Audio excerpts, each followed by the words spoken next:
Yo, what's going on, y'all? So, Nick is having some technical difficulties. He will be joining us very, very soon. And, looks like we don't have a ticker right now. So, I don't know what's going on there. Let me see if it's on the other screen. No, it's just disappeared. Awesome. Well, regardless, welcome to week 3. Week 3 waiver stream. What is going on, y'all? Raul, good to see you. Alex, good to see you. Devin, good to see you. Nemo, good to see you. All right, so I'm just going to get right into these questions here while we wait for Nick to join in. I hope everybody had a fun week, too. Hope everybody won. If you didn't and we led you astray, we apologize. But regardless, Raul, is it time to panic on Russell Wilson? Yes and no. I mean, I have concerns about that the coaching staff and how the offense runs from that standpoint. the reason why we wanted Russell Wilson out of Seattle was because we thought the coaching staff was holding him back. And now, of course, it's fair to wonder if it was the coaching staff holding him back or if Russell Wilson just kind of lost a little bit. Now that he's getting up in age, lost a little bit of the potential production that we had come to expect from him. But on this Denver team, we all saw how Nate Hackett, pretty much messed up week 1. He's an old school 3 yards in a cloud of dust type coach. He is kind of exactly what we've gotten from Pete Carroll over the years. You have to remember, in Green Bay, when Nate Hackett was over in Green Bay as their OC, they were not a league leader in pace of play. They were actually one of the worst teams in pace of play last year. And that could carry over into Denver, and that is why I'm worried about Russell Wilson. I'm not worried about his weapons. Hope Judy is all okay. But I am worried that the same narratives that held him back in Seattle are going to hold him back again in Denver. Can he still be a top 12 option? Yes. Does he have top 6 upside anymore? I don't think so. We were hoping that he would when he went to Denver. I don't think he has that anymore. So is it time to panic on Russell Wilson? I mean, I don't know. I on one hand, I think it's too soon. Because it was only his second game with a brand new team and a brand new scheme. Players that he might not have great rapport with yet. So, we might have to wait a little bit. Remember, it took Tom Brady up until around week 10 to really get his feet underneath him in his first year in Tampa. Up until that point, he was struggling, and then he seemed to just catch fire and burn the rest of the way. So I think Russell Wilson, it might take some time to get back to top 12 status with him. I think he can get back to top 12 status, but it might take, 8 weeks of the season, which is not something that you were probably looking or foreseeing when you drafted him. Considering he is a vet, you'd think, okay, he's just going to hit the ground running with his new playmakers. Not the case. And apart from that, we thought maybe Russell Wilson going to Denver would mean the team's entire outlook would rest on him. But it's clear that the team still has a clear emphasis on running the ball with their 2 stud running backs. Or just passing the ball to their stud running backs, which, yes, Javonte Williams is electric. 11 targets week 1. Insane. But that's not technically going to be putting up a ton. That's not a stat generator for Russell Wilson. You know what I mean? Unless, if he's passing to wide receivers down the field 11 times, he's generating a lot more stats for Russell Wilson than if he's dumping it off to his running backs. So there are a couple of factors here. I do expect it to get better for Russell Wilson. I don't know if it's going to happen in week 3, but I do expect there to be better days for Russell Wilson. But I do think it's clear we have to readjust our expectations because I don't think he has the ceiling that we were all hypothesizing that he would have. But Alex, what's going on, man? What are your thoughts on the 49ers backfield? Do I pick up Jordan Mason? You already have Jeff Smith. I'm guessing you mean Jeff Wilson. And my thoughts on the 49ers backfield are just get a piece of it. Because Tyrion Davis-Price, out. Elijah Mitchell, out. And they look to be out for at least the next month and a half. So it's the Jeff Wilson and the Jordan Mason backfield. Now they just elevated Marlon Mack. Don't care. If he elevates to the number 1 spot here, wow. Good job, Marlon Mack. And good job for anybody who held on to him. But like, just go out and get what you. If you only have one share, and it's Jeff Wilson, cool. He looks to be the 1A right now. If you only have one share and it's Jordan Mason, cool. He looks to have the talent and the coaching staff behind him to, maybe make some noise in a week or two. Especially given the absence of Tyrion Davis-Price moving forward. My thoughts on the 49ers backfield is I just want a piece. We know how productive it can be. We know it can be a very productive rushing attack with literally anybody. They could throw, Nick Ryan there and, we'd look a lot better than you would think. And it's clear Jordan Mason has the talent, or else they wouldn't have cut Trey Sermon outright a year after being drafted in the third round. So I like both of those guys. I'm happy if I have one of them. If I have both and can, have the roster space to be able to roster both, then all the better. Reminder to buy low on Elijah Mitchell because he should be healthy week 10. Get ready for that playoff push. And rest assured, when he does come back, he will get at least 50% of the work. But, my thoughts on the 49ers backfield are just get a piece of it. Chances are it'll reap benefits over the next 2 weeks, 3 weeks, 4 weeks, 5 weeks, 6 weeks. PPR, wide receiver, waiver wire ads, Renfro, Beasley, or Nico Collins. It's not Beasley because he just got activated to the practice squad. Or he just got signed to the practice squad. Now, chances are a veteran like that will be elevated sooner than later. And we know that Tom Brady likes to hyper target, diminutive slot wide receivers. But it's clear this is a Band-Aid. When Godwin comes back, Beasley isn't going to be part of the game plan. When Julio Jones and Russell Gage are all healthy, Beasley is not going to be part of the game plan. So it's not going to be Beasley. I'm inclined to say Nico Collins just because he does present a fair amount of upside. He had a 24% target share in week 2 and a 31% target rate per route run. So on 31% of the routes he ran, he was targeted. And we know the Texans are going to be playing from behind. A lot of garbage time. I like Nico Collins. And, there's a lot to like about Renfro too, especially in PPR. Now, with Devontae Adams there, they're spreading the ball around more. Renfro isn't going to be hyper-targeted. But he has a pretty safe floor. So I would go, if you're going for a floor play in PPR, Renfro. If you're going for a ceiling play in PPR, Nico Collins. What has Hunter Renfro done?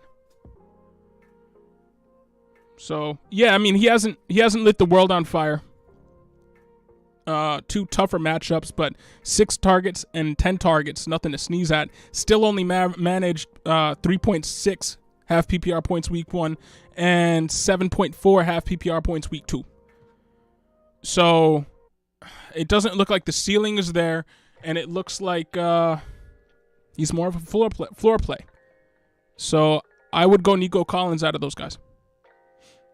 And Alex, a big thanks from the United States for you being for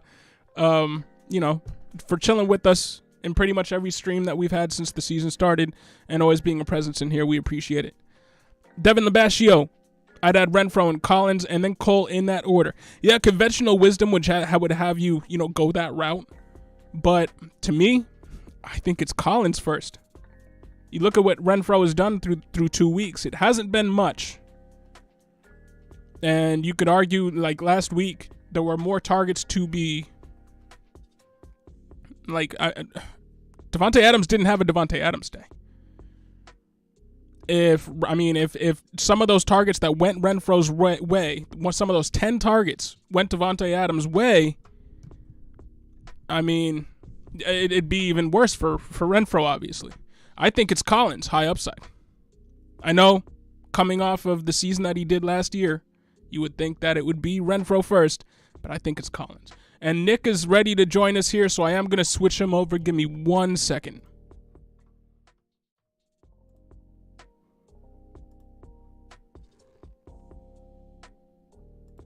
All right, we are live. What's going on, man?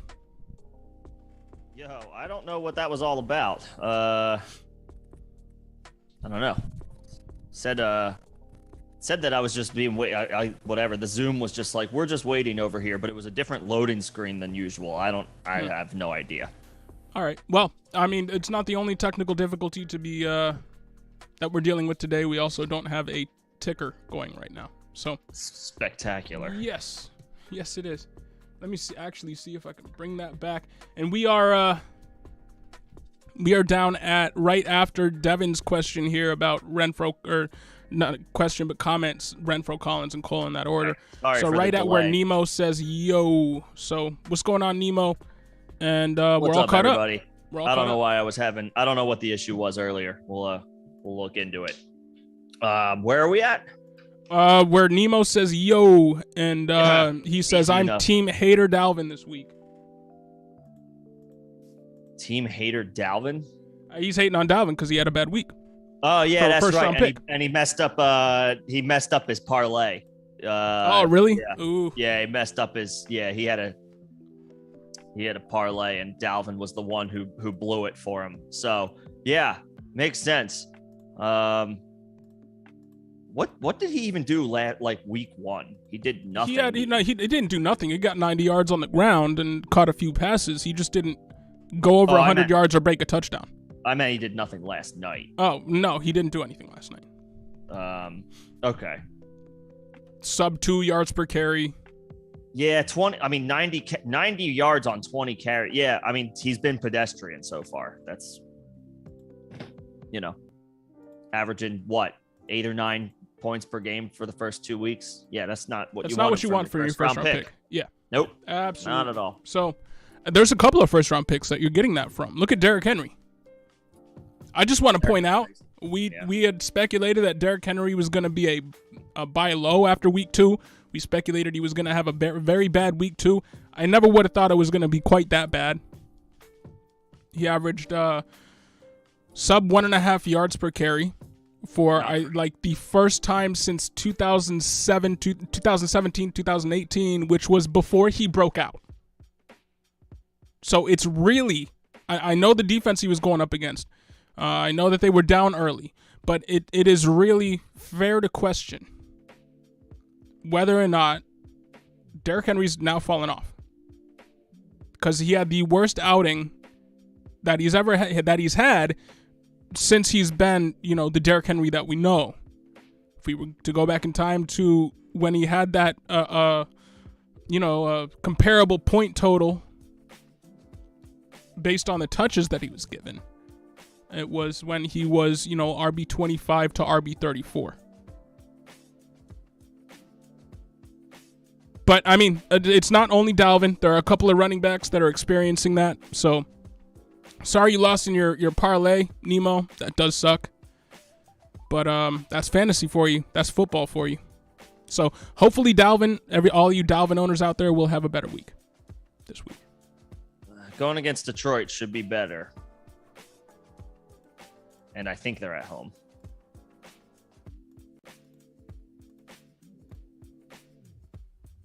So that would be good. And I'm sorry, I'm still trying to figure out how to get our ticker back. Okay. So I can keep moving. Yeah. Did we talk about Marlon Mack? I mean, I mentioned it when Alex asked what my thoughts were on the Niners backfield. Oh, I don't think there's much to really say here. As far as Raul go pick up Marlon Mack, I mean, you can if you've got if it's a deeper league, if it's a 12 or maybe 14 team league, more like 14, 12, even 12 is going to be a tough squeeze, most likely for Marlon Mack. But they did sign him to the active roster, so Something to be said for that.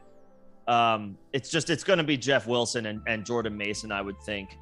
And then, Mac mixes in here and there. And then I think we get TDP back in a few weeks. And then after that, it's like, yeah, you get TDP back, and then you get Elijah Mitchell back, and Marlon Mack is faded out completely. So best case scenario, he has like one game. So I'm not going to pick up Nico or Marlon Mack at all. Mm-hmm. He's off. If I missed out on Jeff Wilson and Jordan Mason, I'm just missing out on the 49ers backfield until the injury issues get remedied. Yeah. And Devin, Nico could be interesting as time rolls on. I've been stashing him since my draft. Those targets will turn into something soon. I agree. I mean, there's not much else to speak of in that offense. So, 12 total targets through a couple of games. 9 last game. Yeah, I mean, and they'll continue to have game scripts that favor throwing the ball. They got a couple tough, like annoying, maybe not annoying is the right word, but they just got a couple of tough matchups out of the way early. They played a division foe in Indianapolis, and then they went on the road into Denver, which is always a weird, tough place to play for opponents, with the altitude and all of that stuff. So they get those games out of the way, and he's absolutely the arrow is more likely pointing up on Nico than anything else. Yeah, they get Chicago next, and then the Chargers, which is a little bit more difficult, but then Jacksonville, by Las Vegas, Tennessee, Philadelphia, Giants, Washington. The rest of season schedule is pretty easy outside of one matchup against the Chargers. And the matchup against, Tennessee is going to be difficult too. Or not Tennessee, Philadelphia is going to be difficult too. And then late in the year, they have KC. But, from a defensive perspective, they should be good to go, wheels up for the rest of the season. So I like Nico going into week 3. He's a good pickup for me. Week 15, that first playoff game, home against Kansas City, could be a shootout. Not a shootout, but just could be a game where Houston's down early by a lot.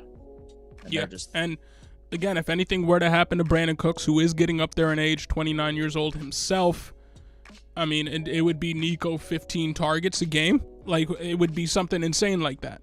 So, I like Nico. More than I like Renfro and Beasley, to Alex's question above. And Nemo says, Russ still has time to gel with this offense. Remember last season, the Rams weren't the Rams until around week 6. Which is true. Yeah. There's still time. The Judy injury is something to monitor.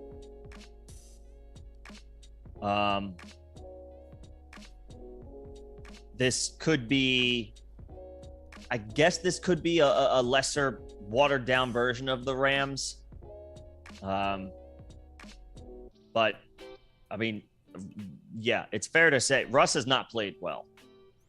No, I'm not gonna compare it to the Rams at all. I'm gonna compare it to the Seahawks again. Like, it's a very consolidated production or targets in this offense. It's really Cortland and Judy, just like it was really only DK and Lockett in Seattle. The coaching staff is gonna continue to hold Russ back, and I just think Russ has less of a ceiling than we were all expecting him to have in Denver. We were all expecting big things when he went to Denver because the other free agents quarterbacks that went elsewhere, former Super Bowl winning quarterbacks that went elsewhere, all seemed to experience a production boost. Tom Brady, Matt Stafford, and we thought Russ was going to be the next one, and he hasn't been this far. There's still time, but I'm not really expecting a huge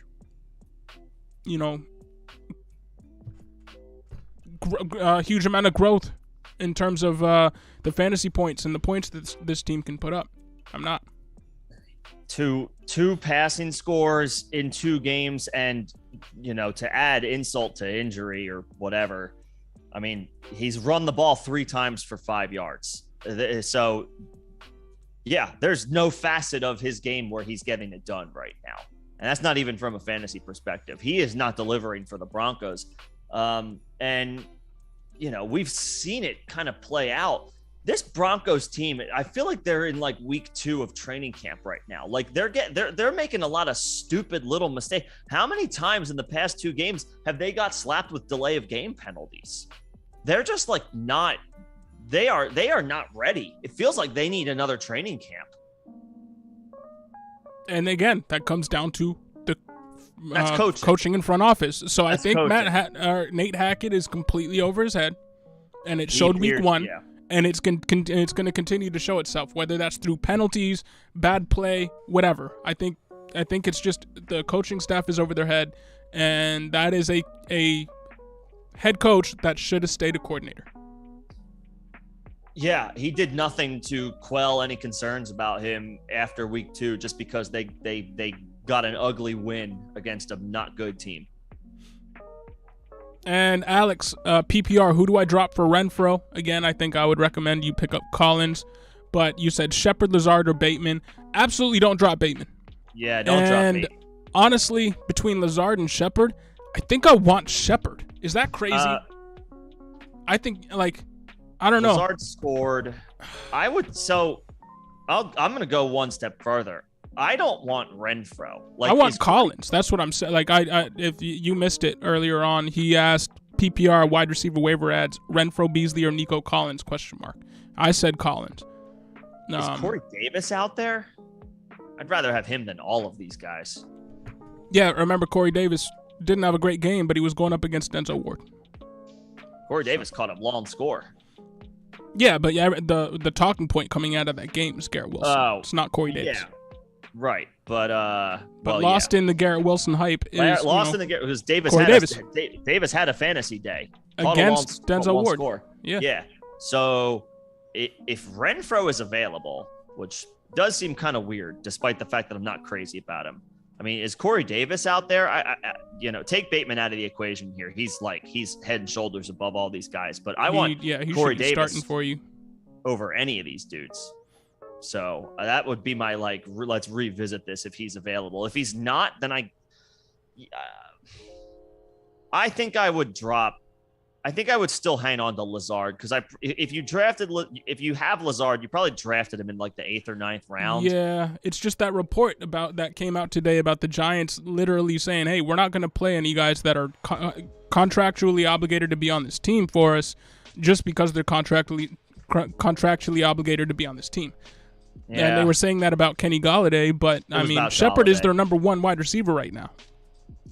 Now Lazard is for the Packers, and Aaron Rodgers edges out Daniel Jones pretty easily, so maybe the answer is Lazard.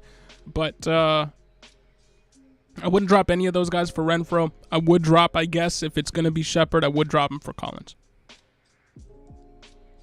Yeah, and I would take Davis over all those guys.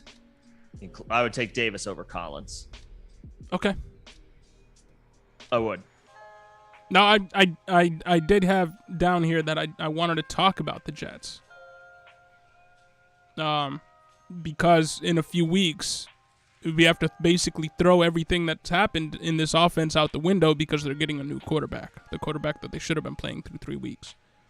But the rapport that Garrett Wilson has showed with Joe Flacco, 8 targets and 14 targets in week 1 and week 2 to start his career. I mean, we hope he gets that usage when Zach Wilson comes back. No guarantee. No guarantee. He leads the league in, I think, red zone attempts or red zone targets. We have to reset that once Zach Wilson comes back. I mean, I don't know. I don't know. I almost don't know what to think about the Jets because we have not seen them with the quarterback that should be their quarterback for the entire season. Mm-hmm. It's not that I don't like Garrett Wilson. He is a waiver wire priority for me. It's not that I don't like Corey Davis. It's not that I still don't know what to think about Elijah Moore and all that. But just when this offense is gonna get shaken out, we're going to have a shake-up in this offense with a new quarterback, and it's going to kind of upset everything. then maybe the guy to worry about as far as a waiver ad this week would be Wilson then, because he was the guy who was getting more second team reps with Flacco. Yep. And he was a guy that was very glowing about Flacco whenever he talked about the offense and learning the offense in preseason and training camp and all that. So yeah, I mean, I have to say, I love that Garrett Wilson has been involved as much as he has thus far. But I think when Zach Wilson comes back into the fold, he might come back down to earth. Yeah, possibly. But Nemo, definitely need to talk Richie James. He has a role in that offense, played 59% of snaps last week, and for the second week in a row, had at least 5 catches for 50 yards. I mean, this is a weird Giants receiving core right now. It sounds like Kenny Golladay has fallen out of favor, and I don't know, could be out of the rotation. He was benched. I don't even think it could be. I think he is out of the rotation. He's out of the rotation. And then I think Kenny I think Kadarius Toney basically is too. There's no reason to have any faith in Kadarius. They're playing David Sills over both of these guys. Right. They're playing Richie James over both of these guys. I don't know what the deal is with Golladay and Toney, respectively. If it's like an attitude problem, or they're just not buying in, which I guess would be an attitude problem. I don't know what the deal is, but those two are the least trustworthy of this Giants receiving core right now. It's wacky, but that's where we're at. I think so. Go on, finish her. Richie James deserves. I don't know if you could pick him up in a 12-team league, but if you play in a larger league, and if you play in 12 teams. You probably don't have the space right now, but I mean, put him on your watch list. He's a watch list guy for me. He's not a starter for me yet. He's not even a pickup in 10 and 12 team leagues, but that's what I mean. Not starter. I meant just a person I want on my squad. He's watch list. But with respect 14, to maybe.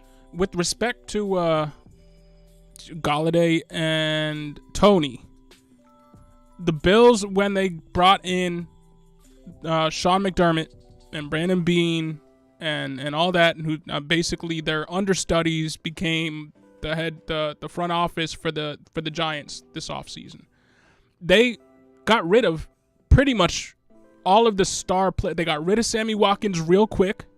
They got rid of Marcel Darius, who was their stud on defense, and they did it because they wanted to get the me guys out of the offense and reset the culture first, not go try to win games first. They wanted to reset the culture first, and then in year 2, they went out and tried to then bring in talent that meshed with their culture that they had created in year 1. I think that's exactly the same thing that's happening with this Giants team, and that's why we're not seeing Golladay and Toney at all. That's why we're seeing guys like Sills and Richie James, because they're probably guys that do everything right, that the coaching staff believes that they can trust. So I don't think this is going away for Golladay or Toney. I think this is what we're going to be seeing for the foreseeable future. Maybe Toney gets traded. I don't think Golladay can because of his contract. But, I mean, it doesn't look good for the Giants right now as far as, for fantasy points. Well, as far as those guys, yeah. But Sterling Shepard is the only playable player and really the only rosterable player that I wanna have on my roster. Everybody else outside of him and Saquon are watch list guys for me. But we have a lot of questions in the chat, so let's start hammering in on these questions. Nemo, I agree. We both agree. JP, how much fab would you drop for Mac? What do you think? Mac Jones? Marlon Mack? For me, I wouldn't be picking him up at all. But if you wanted to pick him up, 2 fab. Like 1 to 2 fab. Like a couple bucks. Yeah. Couple bucks. I would not go crazy on fob for Mac. I'd sooner spend a few more bucks on a guy like Eno Benjamin. Yeah. Or, be a little bit forward thinking and pick up a Brian Robinson. Something like that. He might if he's not already rostered. Yeah. Iron, what's going on, man? Good to see you. What's up, Iron? Congratulations on your win, Iron. Congratulations on your win, Nick. Oh, yeah. Little member league dubs. Oh, no, you beat me in our keeper league. That's what I'm talking about. I did do that too. Yeah. Yeah, we had Josh Allen and Stephon Diggs going with the exact same amount of points basically going into last night's game. And Stephon Diggs put up 3 touchdowns, and it's half PPR. So Diggs ended up with 10 more points than Josh Allen, even though Josh Allen put up a 34-point day. So what are you going to do? But respect. Good job. What are you going to do? Who is the Giants wide receiver 1 rest of season? I think it's Shepard. Shepard, give it edge to the vet. Until he gets injured, because he's an injury-prone He does wide have receiver. issues with injuries, yeah. But So until he gets injured, he's the number 1. But edge to the vet. yeah.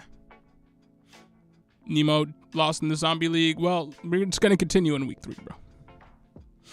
We might we have 3 starters out, but it's going to happen again. I mean, I guess the idea of being the zombie is fun, but then it's like the reality is you're not expected to win games, but then also you don't win games. But those 1 or 2 weeks where you do might be the most exciting of your entire season. Yeah. So keep that in mind. Keep that in mind, Nemo. Be patient. You'll get there. Senor Rojo. So the update concerning that Keenan Allen.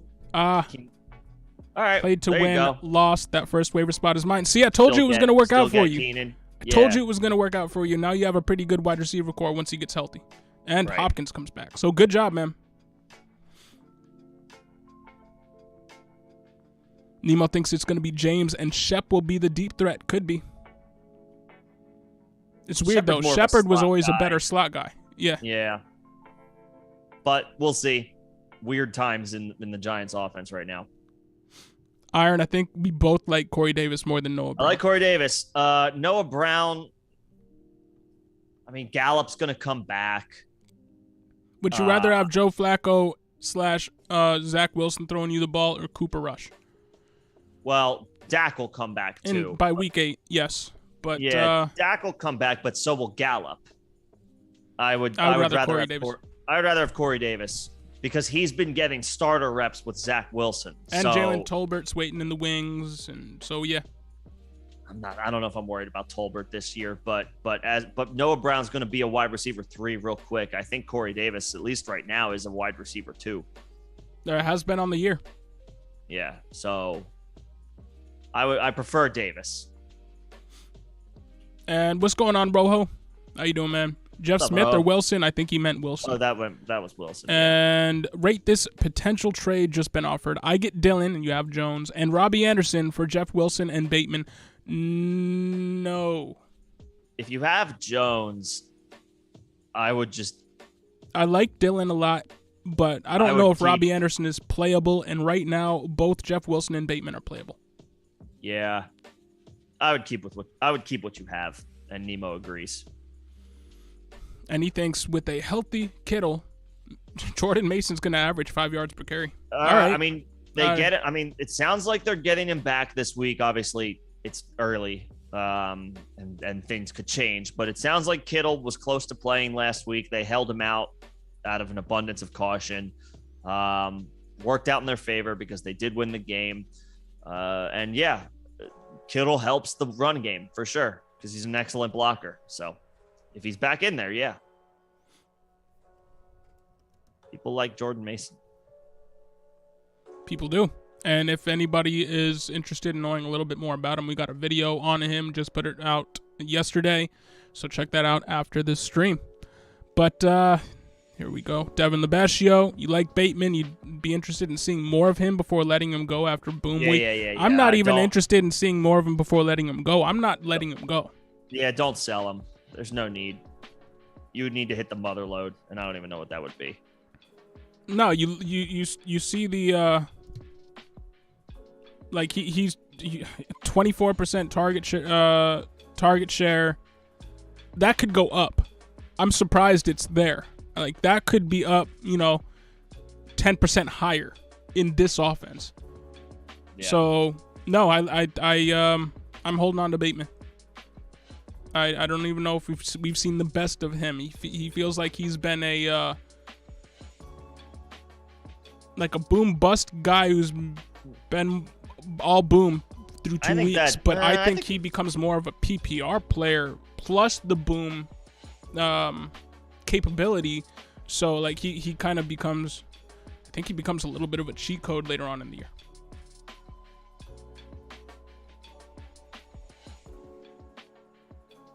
There you go. Oh, Aquas, you have a potential trade. You send away CMC and Jarvis Landry for James Robinson and T. Higgins. I would not do that. No, keep McCaffrey. I think we've only seen McCaffrey's floor so far. Yeah. Yep. I love T. Higgins, and James Robinson is maybe one of the early best stories of the NFL. But I'm keeping the first overall pick or second overall pick. Yep. Now, if I can acquire James Robinson, I'm doing it, but not for that price. Not for that price. Not in week 3. Alex, so will it be Jeff Wilson, Marlon Mack, or Jordan Mason for the Niners, or blend of all? I think it's going to be Jeff Wilson, and then Mason's probably going to try to assert himself in week 3, and I don't think Mack gets much run at all. But I think it's going to be Wilson, then Mason, until Mason takes over. But, you know, that's just me. I am a believer in Mason over Wilson. I think Wilson is going to be the guy for a little while longer. Couple of weeks, and then for the last month of the year of Mitchell's absence, it could be Mason, but then we might be dealing with the TDP back in the fold too. So the more I think about it, it's not going to be Mac. Don't waste any fab on Mac. Nah. Like, don't waste any fab on Mac. If anything, wait until TDP gets cut, or add him to an IR spot. Yeah.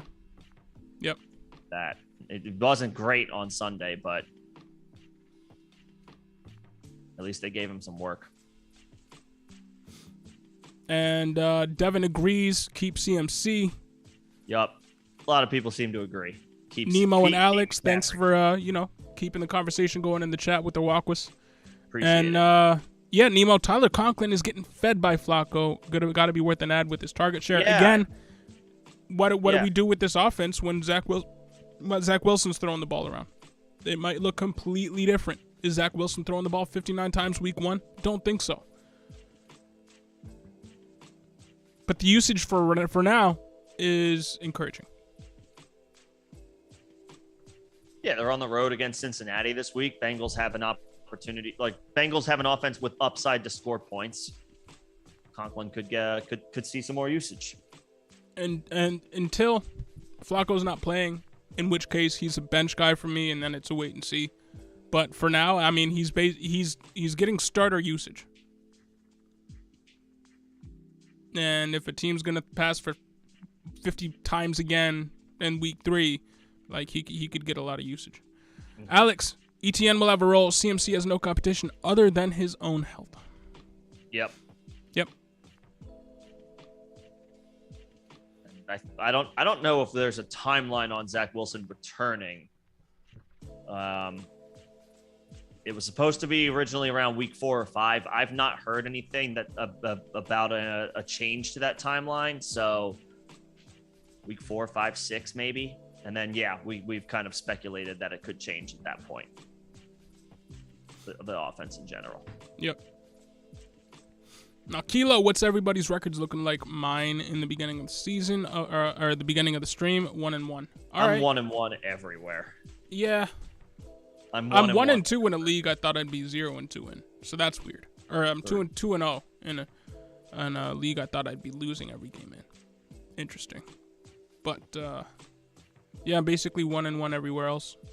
0-2 in the members only league.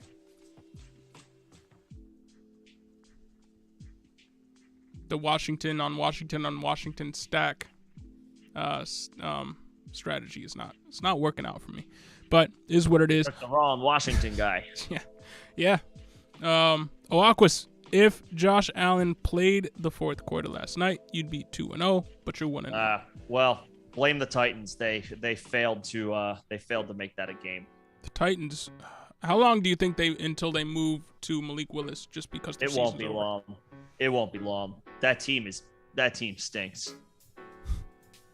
Yep. They stink. I know the Bills are really good, but they lost to the Giants at home, and to me, like you can't come back from that. No, that was more of an indictment than anything that the Bills did to them last week. Yeah, so I would say they'll ride it out with Tannehill for longer than they should. But I'll say like by week 8 or week 9, I would have to double check at their schedule as far as their upcoming opponents. But I don't feel good. I don't even think it matters. Look at what that team. Look at what the Giants did to them, dude. The Giants won an opener, which hadn't happened in 5 years.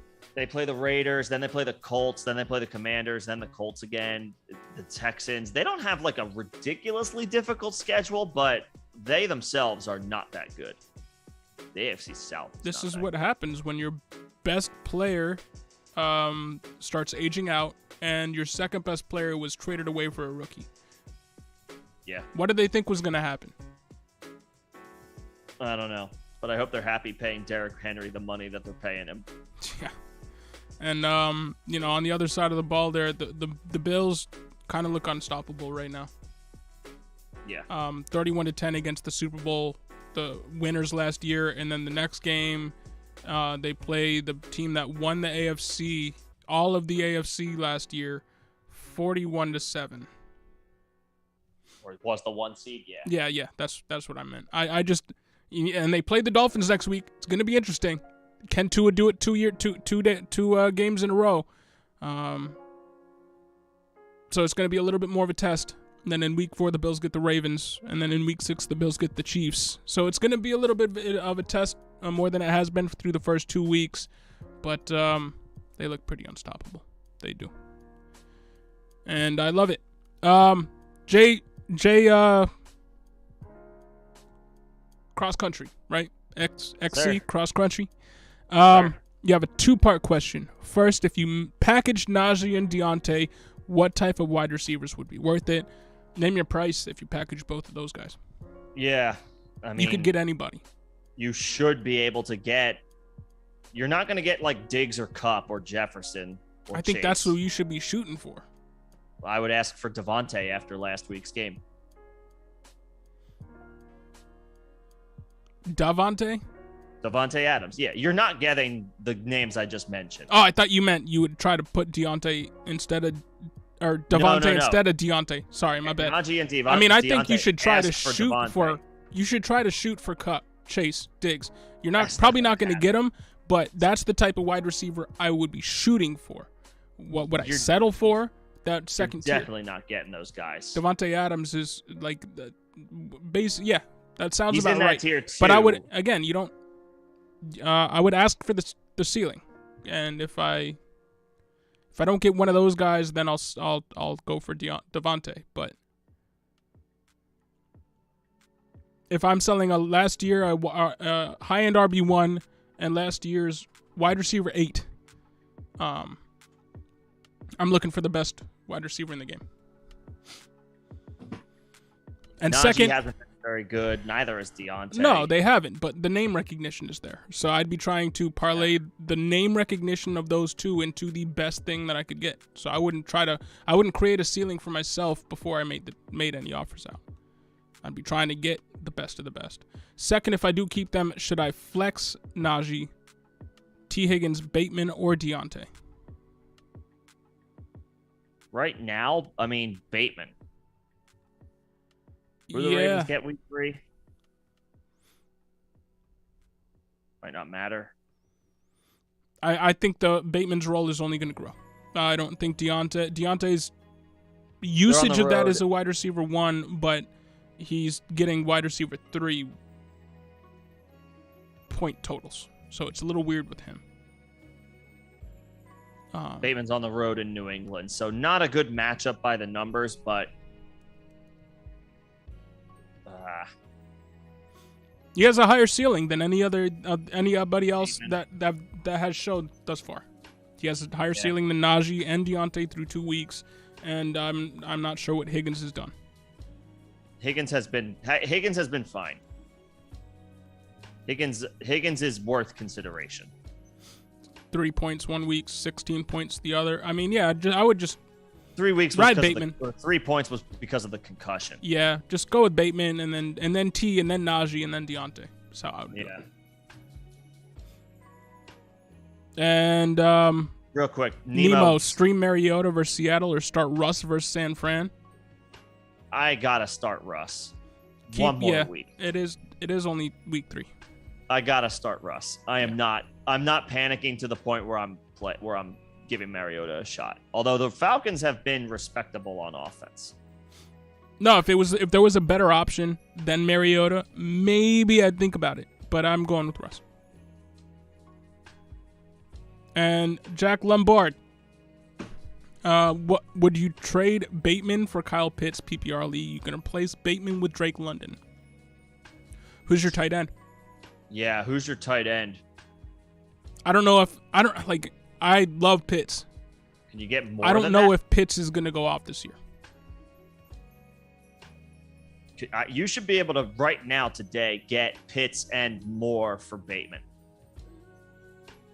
You should be able to get something else that's pretty good because Bateman's been awesome. Pitts has not.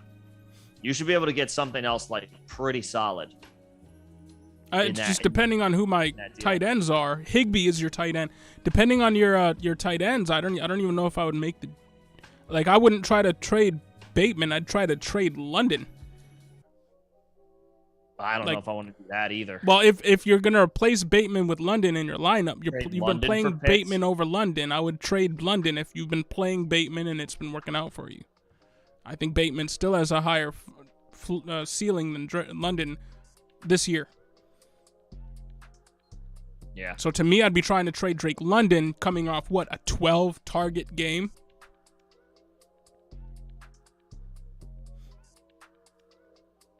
I don't know if I want to trade London. But I don't want to trade Bateman. I'm not crazy about trading Bateman, but you could get Pitts and another really good piece. Like not an average piece. You should be able to get like 2 really good pieces for Bateman right now. Just saying. Or you could try to do London for Pitts straight up if you wanted. That's kind of what I'm. If you're considering Bateman for Pitts, then you might as well see if you'll do London because Bateman, the argument for Bateman is you should be able to get like another really good player. But also Bateman feels like a guy that you want to hang on to. Yeah, I'd want to hang on to Bateman. I'd be more open to trading London, and I would do London for Pitts straight up. But I would not do Bateman for Pitts straight up. Yeah. No. Drew B, what's happening, man? What's up, Drew? Nemo, who's the first coach fired this season? Urban Meyer. Well, it should be Hackett, but they're not going to have the stones to do it. No. Matt Rule. Yeah, it could be Matt Rule. I honestly think he's on the hot seat. Oh, he's definitely on the hot seat. He's definitely on the hot seat. Quinn Math, what's going on, man? They're playing New Orleans this week. New Orleans lost last week, but they're a better team than Carolina. Like, if Carolina doesn't get a couple wins in the next couple of weeks, yeah, he's first to go. Yeah. And it could happen sooner than we think, I think, too. He's first to go. Yeah. Drew B, do you guys think Cousins bounces back against Detroit, or would you play Tua against the tough Buffalo defense? I think I'd play Cousins. Play Cousins because it's a 1:00 game, not in prime time. That's like literally all it is. And that's really, I'm not trying to really play any quarterback going against the Bills defense right now. Yeah, I don't want to play a quarterback against the Bills right now, even though the game's in Miami. I just don't want to play that game. No. Cousins at home against a Detroit defense that has given up a fair amount of points. Bounce back game for the Vikings. They got embarrassed in prime time. Now they play a division opponent. 1:00 game. That's Kirk Cousins' sweet spot. He loves those early games for his normal cadence, his normal schedule, his normal routine. Just play Cousins. These are the stupid little intangibles that matter when it comes to Kirk Cousins, but like you have to consider them. Yeah. No, I'm playing Cousins. He's playing at 1:00 at home. Just play him. Yeah. I mean, it's enticing to play Tua based off of what happened last game, but I'm not playing that game quite yet in week 3, especially, you know me and Tua. I'm just not a believer. But he did have himself a game. Tua had himself a game, and he's going to be really good this year, but maybe not this week. Yeah, and I'm just going to have to eat that. Because I said Tua was going to be trash. Maybe he's good. Maybe he's good. Antonio McHugh, you had Trey Lance, but thankfully you have Carson Wentz too. Should you pick up a QB2, and who should I get? Goff, Ryan, Tannehill are there. Should I trust one of them as a QB2? And Mac Jones is there too. I think you can leave them where you see them, because they're going to be there when you need them, and you can roll with one quarterback. Well, I don't know about that. If guys in your league now, if it's a 1 quarterback league, I usually advise not holding 2 quarterbacks. But in this scenario where you didn't spend a lot on quarterback in the form of draft capital, and you lost the dude that you had planned to start anyway, I think I would go and grab the only other viable option of that name and of those names, and that's Goff. Because Matt Ryan through 2 games looks like burnt toast. Yeah, but Matt Ryan, one of those games was without his top 2 playmakers on offense. Yeah, he's a 36-year-old vet with a good offensive line. He should have been better against a bad defense. That excuse doesn't do anything for me with Matt Ryan. Fair. It was just playing devil's advocate there. I gotcha. That doesn't make me second guess. Goff is head and shoulders better than Matt Ryan. Yes. And Tannehill might get benched.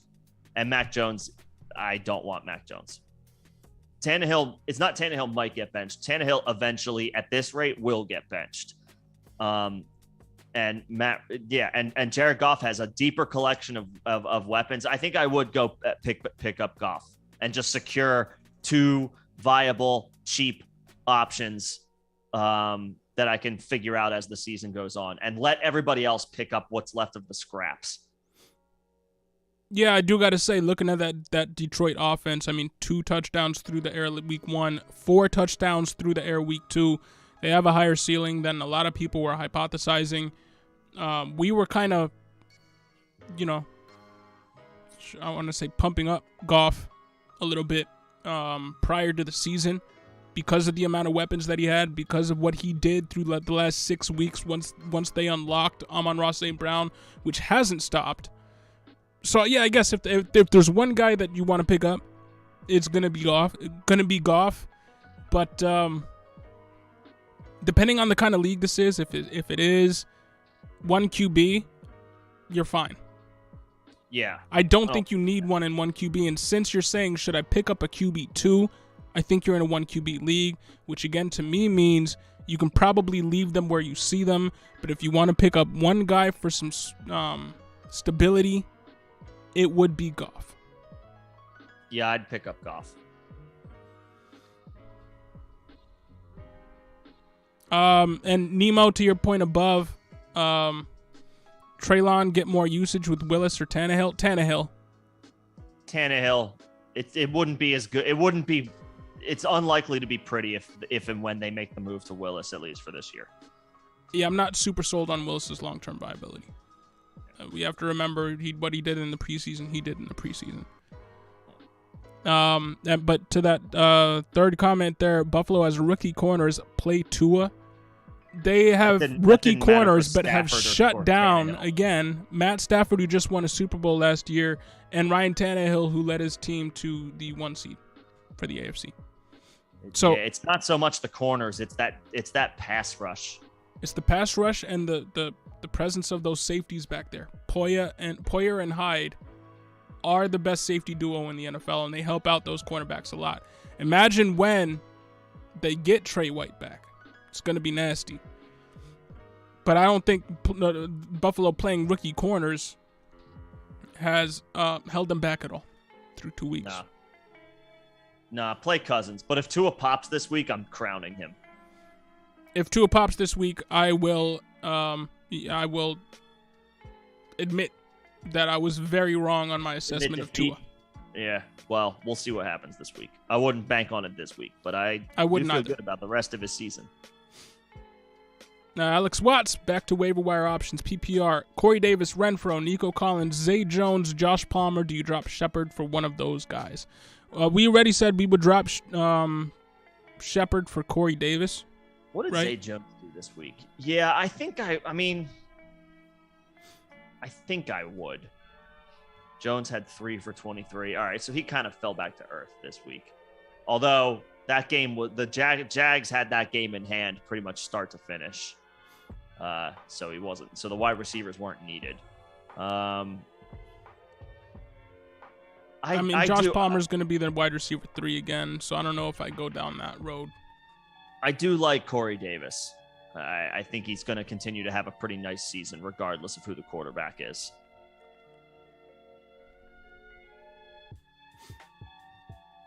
But would you drop Shepard for one of those guys? I guess it might be a lateral move. I guess Corey Davis is in a slightly better offense, slightly better quarterback. But much more competition for targets. Yeah, more competition for targets. I guess I could go either way on that.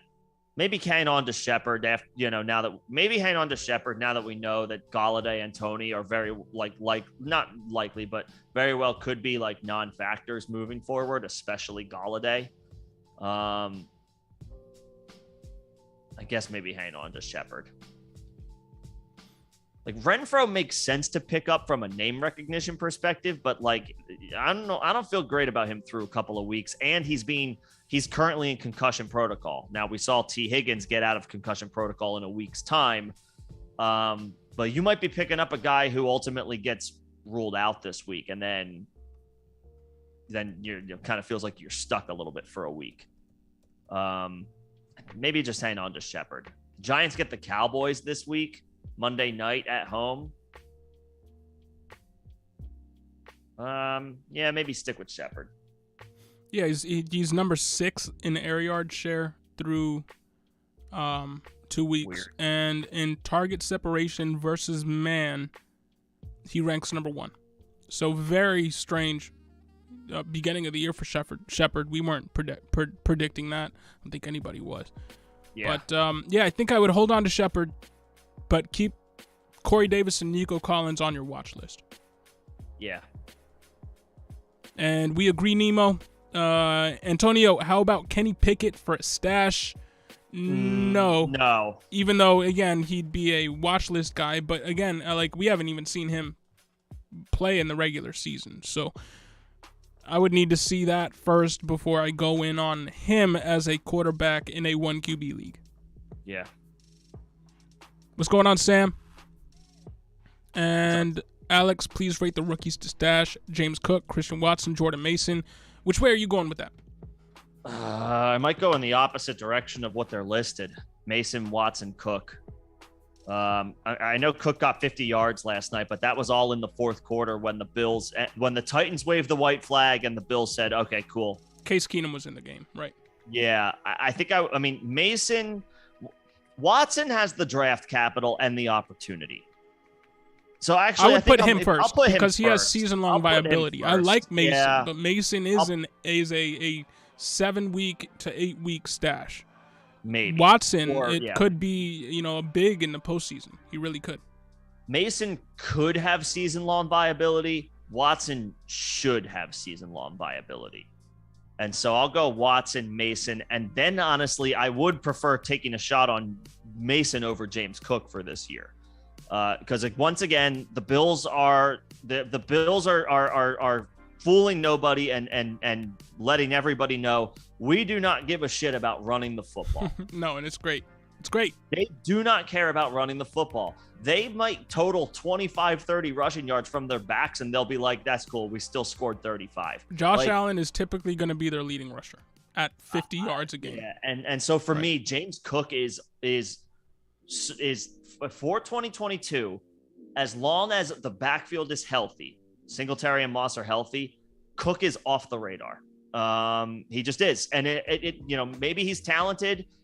he's in it. It's not his fault. He got drafted to the team that utilizes running backs the least. So I would go Watson, Mason, Cook. And we said this all offseason. It was going to take James Cook a year to really, start hitting the ground running. One, I don't think he's big enough to handle a full workload. And two, they got 2 running backs that were drafted in the 3rd round 2 years apart, still on the squad. So, Christian Watson, Jordan Mason, James Cook, for me, for this season. Now, this isn't Dynasty, but just for this season. Hunter Al, think about moving CMC for JT in a keeper league. Thoughts? If you can get Taylor, then sure. Yeah. I mean, he's just younger. That's, CMC is more dynamic, but in a Dynasty league, hasn't shown it through 2 weeks. In a keeper league, I mean, McCaffrey's has been a solid floor play, and then Taylor had one monster week 1, and then he had a dud week 2. They only gave him the ball 10 times. Don't know what that was all about. But Taylor is he's what, 3 years younger. So in a keeper league, sure. It's not Dynasty, but the thought process is, I guess, still the same. I'd go JT. I guess I would go Taylor because it's keeper. If it's straight redraft, I'm still in on McCaffrey. And honestly, McCaffrey still might be fine next year too. But I feel like Taylor's got a little bit more of a longevity chance on his side in a keeper league. And if there was one running back that you had ranked ahead of CMC, it was JT, and JT had the boom week 1 where he had 30-plus points. So, I'm fine with that. Yeah, you're you can make that. selling low on CMC, but you're getting basically, equitable value. You're with getting the one guy, slightly, I would say, somebody who might be in line for a higher weekly average. Yeah. Richie, are the Ravens defense droppable or a hold? You're confident with the Bucks defense rest of season. I'd be fine with the Bucks defense rest of season too. If you have the Bucks, you can drop any second defense you're carrying, and that 30 includes points in week 2. Yeah. They won't do that every week, but they are the strength of that team. They get the Packers this week. That's a tough matchup, but they're at home. And with Green Bay dealing with having so few weapons on offense, they feel like a fine offense to have your defense going against when your defense is at home. If it's in Lambeau, like meh, but it's not. This game's in Tampa. I would fire up the Bucks. The Ravens are on the road in New England. That might be a good spot for them. Again, not feeling the Patriots offense at all. I know they won this past week, but that's just because Mitchell Trubisky sucks. I wouldn't lose sleep over dropping the Ravens if I have the Bucks. Yeah, me neither. So there you go. Rest of season, have PPR, tight end, Knox or Everett. PPR and Everett. Oh man, Knox had a decent game last night, right? He didn't score, but he had a decent game. It's just, look at the tear that Everett is on. I don't think it's stopping. But we have to remember Keenan Allen was out for Thursday night. Yeah. Okay. And Gabe Davis was out for the Bills. Yeah, Gabe Davis was out for the this Bills. past week, and he only got 8 points. Like I think it's Everett in half. Yeah, I guess I'll rock with Everett. He seems to have a little bit more of a role. Knox is behind Diggs and Davis.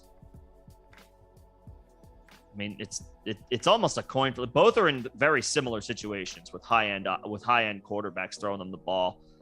But yeah, I mean, Everett has the statistical production so far to back up keeping Everett. Yeah, I mean, sometimes even as fantasy managers, we got to do the coach thing and keep starting the hot hand. Yeah. Everett's the hot hand right now, so you keep going with him. Yep. Running back pick 2, Travis Etienne, Cam Akers, or Rashad Penny. First 2. Yeah, I think so too. Penny had a bad game last week, and Kenneth Walker's in the fold, and now, I mean, DJ Dallas is still there. Travis Homer got a decent amount of run in last week's game. Homer got some run. Weird. Yeah. And Akers showed he wasn't dead. Walker got more work than I thought he would as in his first game coming back from, a very similar injury that Rashad Bateman had last year. got more work than I expected. Penny is in a gross avoidable committee. And again, Akers is not quite dead yet. 15 rushes on the ground, a couple of passes thrown his direction. Yeah, he had some extra 44 work. yards and stuff. So I mean, he basically had That's the same also a usage gross last factor. week as Antonio Gibson had last week and as Javonte Williams had last week. So I'm much feeling a lot better about Akers than I did coming off of week 1. And ETN, yes, James Robinson is the 1A there. But as talented as ETN is, if he's the 1B, I'm still on board. I'd rather have ETN than Penny. Yes. Yeah. And wide receiver pick 2, Curtis Samuel, Hunter Renfrow, Tyler Lockett, Chris Olave, Jarvis Landry. Samuel and Olave, man, for me. What did Olave do this past week? He had 13 targets. Yeah, 13 targets, caught 5 of them for 80. Yeah, I mean, Olave with his average depth of target usually being pretty the long bomb. At some point, Winston's going to start hitting on those more often than not. And so, Lockett had 9 for 107. Lockett had a Tyler Lockett game. I think I would say Lockett at home against the Falcons. I agree about Curtis Samuel. He's holy hell, he's just has to be in your lineup somehow, some way at this point. But Lockett had 2 fewer targets than Olave, but better performance. 9 for 107. I guess I'm just going edge to the better quarterback moving forward. Yes, Lockett had a good game, but it was Geno Smith, and they came out after the game and said that they need to make more of a point to go downfield to DK Metcalf, which means I don't know if this game from Lockett is an outlier, but he's always been boom bust. And a boom bust aging wide receiver with Geno Smith, I don't know if I can get behind. But Jameis Winston's number 2 wide receiver getting 13 targets, I'll take that. He's got 4 fractures in his back. I don't know how good I feel about Jameis right now. Would you take 4 fracture Jameis over Geno Smith? I guess, but when you've got 4 fractures in your back, it feels like it's kind of a wash. Yeah, I guess. I mean, you got a point, I guess, with Lockett, but I'm sticking to my guns here. Samuel and Olave, we're just split. But we're split on regardless, that. Curtis Samuel is legit, so you're good there. Yeah. And thanks for being part of our live streams the past few, man. Yeah, thanks, Greg. And thanks for coming back in season 2. Yeah, let's get it this year. Antonio McHugh, if J.K. Dobbins suits up this week, do you start/flex him? Flex? No, maybe. I might be intrigued by, but starting him in my 1 or 2 spot, no. Probably not, to be honest, because you're on the road in New England, and it's gonna be his first game action if and whenever he suits up. It's gonna be a committee, I would think, for the first week. If it's this week against New England on the road, no, I would not do that. Okay. I would not do that. I would keep Dobbins on the bench until week 4. Okay. I would consider flexing him depending on who you have, but again, it really depends on who you have. Depends on who you have, but ultimately, there are RB3 pivots that I think I would consider over Dobbins. But and Roho Fish wants to send Dallas Goedert and Chase Edmonds for Josh Jacobs. My question is, who's your tight end? I would say no. I mean, I guess Jacobs has, from a usage perspective, he's been fine. It's just been a couple of boring plays these past 2 weeks. Yeah, I mean they're a pass first team now, and they have some O-line concerns. Wasn't Brandon Bolden out this past week? Mm-hmm. Jacobs didn't have a huge day. No. I mean, he got the work. He got 20 total touches, 19 carries with 1 catch. He totaled 81 yards. Yeah, that is a typical Jacobs day. He just didn't score, so he didn't really come through. On the road in Tennessee next week, that could be a smash spot for him. I don't know if I would do Goddard and Edmonds, though. Yeah, I mean, with Goddard being such a good tight end, I don't know if I'd move away from him, even though it is an upgrade going from Edmonds to Josh Jacobs. Yeah. Because now Raheem Mostert's the RB1 on that Dolphins team. Yeah. Well, that could go back and forth this year, although Mostert did get all the work. Yeah, and and they won, so I think they go back to that well. Even though he only had 51 yards on the ground, but he caught all 3 of his targets. So I mean, yeah, maybe it's Raheem until he's not healthy. In which case, like Chase Edmonds, if you can move Chase Edmonds into Josh Jacobs, that'd be a good thing. But I don't know if I'd give up a tight end 1 to do so.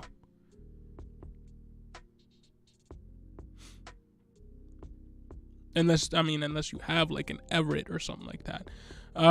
Nemo, Duvernay worth a stash spot, maybe potential if targets increase. What do you think? You've been a fan of Duvernay over the past few. I do like Duvernay. Yeah, I mean he should continue to be involved. I think he's solidified himself as the Ravens wide receiver too. I know he's got slapped with the questionable tag. I don't know what that all is all about. Actually, I didn't see or hear anything about a potential injury. But I mean, he gives you that X factor by being, by playing special teams. If he's not going to score on kickoffs every week, but if he gives you a couple of those, maybe 1 or 2 more, maybe 2 or 3 more. Those are pretty rare, right? This isn't Devin Hester we're talking about, and even then, like a high water mark would be like 8 or 9 for a season. Duvernay's not going to Does he get like 2, 3, maybe 4? Like, okay, cool, that's awesome. I'd put the ceiling at 3 for anybody not named Cordarrelle Patterson or Devin Hester. It's hard to expect a whole. Although Duvernay's fast as hell. That's for sure. He is. And if he gets more than that, all the power to him. I'm not predicting. Yeah, he's worth a stash. I mean, he's got that X factor, and then on top of it, I mean, he's operating as the wide receiver too. He only got 2 targets. He caught both of them, 42 yards.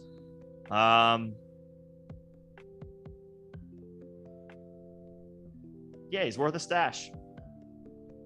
Like, I don't know what else it's.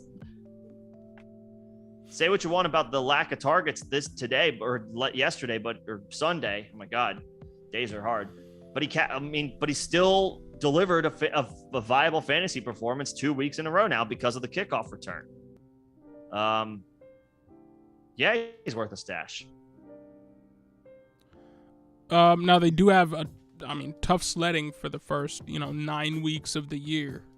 But once they get past that bye, things should open up for the Ravens. But regardless, yeah, Duvernay's a stash, but you got to be prepared for, the next 2 weeks. You could put up duds. Yeah. So on the road in New you do have to be and then prepared Buffalo. for that. Yeah. That's tough. He's not going to get above 10 fantasy points a game. Yeah. Every week. But after that, he should be viable. Boom bust guy. I mean, maybe what we were expecting from KJ Hamler, we're getting from Duvernay, right? Yeah. Antonio, guys, how you feeling on Kyle Pitts? You drafted him so high, was such a believer, but I do not know how to feel now. I'm sure you're not alone there, Antonio. I'm sure pretty much every Kyle Pitts owner feels the way you do right now. We were also very high on him. Nick, even higher than I was. I was convinced he was a top 3 option. Nick was convinced he's a top 2 option. And maybe we had our dynasty goggles on a little bit too much. Maybe we expected too much out of the quarterbacks from a passing perspective. Maybe we weren't expecting so much from Drake London to start the season. I think it's a collection of all 3 things. But I'm still a believer. I don't know if it's going to happen this year. It might just be tougher sledding because less of a passing attack, plus more of a competition for targets because he went from Russell Gage to Drake London, from a decent number 2, number 3 to a guy who should be a number 1. So there's a difference there. Plus Cordarrelle Patterson still involved. But I'm still a believer on Pitts long term. But for this season, it might be rough. What do you think? I'm not giving up. It's not. It hasn't been pretty, but it's not really on him. Not really sure why, but Mariota hasn't targeted him at the rate that we expected through the first 2 weeks. I guess for the first time in his career, he has a competent wide receiver to throw to in Drake London. So maybe there's some comfortability there that was kind of hard to project given Mariota's track record and also the fact that London is a rookie. But also, I mean, there was a play where Mariota threw it to Bryan Edwards, who was triple covered, and Pitts, it was like the underneath option. Mariota like went for it all. Pitts was like single covered, against a guy that he was bigger than. So, I mean, yeah, and somebody commented as well, like he just hasn't been utilized to the point that we expected. That's on the coaching, and I know that Arthur Smith hasn't forgotten what he has in his 21-year-old phenom. I am not hitting the panic button on Kyle Pitts. There is still more than enough time in the season for them to go back, take a look at their game plan and course correct. Because to the Falcons' credit, they've actually played pretty well on offense, but they're not finishing. Might help to go to their best player. As far as finishing games, might help to go to their best player. So yeah, they need to go back, and they will, because that's what coaches do. Well, that's what good coaches do.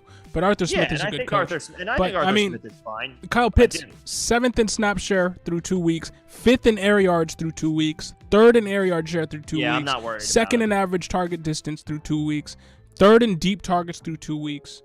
2nd in unrealized air yards through 2 weeks. All these analytics, 2nd in average cushion, so they're giving him a ton of cushion. Opposing defenses are, so I mean he should be able to eat with that. The only thing is he got targeted like twice last game, so I'm still a believer, and if anything, buying window. But I'm also of the belief that the ceiling we projected for him just isn't going to be there this year. But he should be able to recuperate his floor. Maybe not, but I'm not giving up. No. If you have him, hold, because people are going to try to buy low on him. Do not let them do that. And Greg Z, there you have it. There's the feedback on Pitts. There you go. Yep. Right. I don't get, and then Mariota, like throwing into triple coverage against a guy who. That's a Mariota move. I mean, what were we expecting from Mariota? I guess. I am confident that they will right the ship. And did someone say ayahuasca? Good question. What? I want to take an ayahuasca retreat trip. I would love to know what that would be like. You got to go down to like South America. Right. But yeah, I want to check that out. Check that out. We'll have our people talk to Aaron's people. Get us a hookup. Face Mask Fantasy ayahuasca retreat. There you go. Alex Watts, is Davis Mills worth a QB2 status on a roster? You have Stafford. Yeah, but he's like bottom of the barrel QB2. He's honestly more QB3 territory. Yeah, no. In one quarterback leagues, I do everything I can to not roster 2 quarterbacks. There are scenarios where you do where it's viable, where it makes sense. I'm not reaching that far down. Nope. If I have Stafford, I'll just roll the dice on Stafford, at least for now. He bounced back, not in a huge way, but in a decent way this week after a bad week 1. Yeah, he's still a QB1. Gave you almost 20 points. So, yeah, just keep rolling with Stafford. Don't let that week 1 fool you. He just played against the best defense in the NFL. Yeah. Cali Loco, you're thinking about doubling down on the Jacksonville defense if there's no Herbert playing in next game. You need a defense stream. Defense stream other options. I mean, yeah, who's out there? The Bears are playing Houston. I don't feel great about that, but I mean, it is on the road, or the Bears are at home. It's on the road for Houston. I mean, that's an option for a streamer. The Giants playing the Cowboys. The Giants against Cooper Rush because the Bengals didn't do anything. Although it is a division battle, that adds a little wrinkle to the potential for the Giants to be a streamer. Yep. And the Cowboys will be on the road, so yeah, the Giants are viable. Raiders versus Titans. Like, would you go that far? Sure. You could. It's a little dicey because the Titans are at home and the Titans are not going to it's still too early in the season to expect them to roll over and die. But it is 2 0-2 teams. They might play each other a little bit more evenly than we're. Yeah, it could be. I mean, you can wait on Jacksonville if you want to just see if Herbert's available to play. But even if Herbert is in and is in he's in pain or whatever, he's battling through. It's pain tolerance. I'm not firing up Jacksonville. And not if I have another choice. Yeah. Yeah. Nemo, you parlayed Max Crosby winning the Defensive Player of the Year with Matt Rule being the first coach fired. Hey, I like that. Max Crosby had a game last week too. He did. I feel like he's probably in it without looking at it. He's probably in an uphill battle, looking up at Micah Parsons right now. Yeah. Devin Labashio, would you trade? Huh? Parsons got 4 sacks in 2 games. He's Von Miller. Hey, would you trade Cousins, my backup, for Josh Palmer in a deep PPR league? Sure. Who's your QB1? But probably.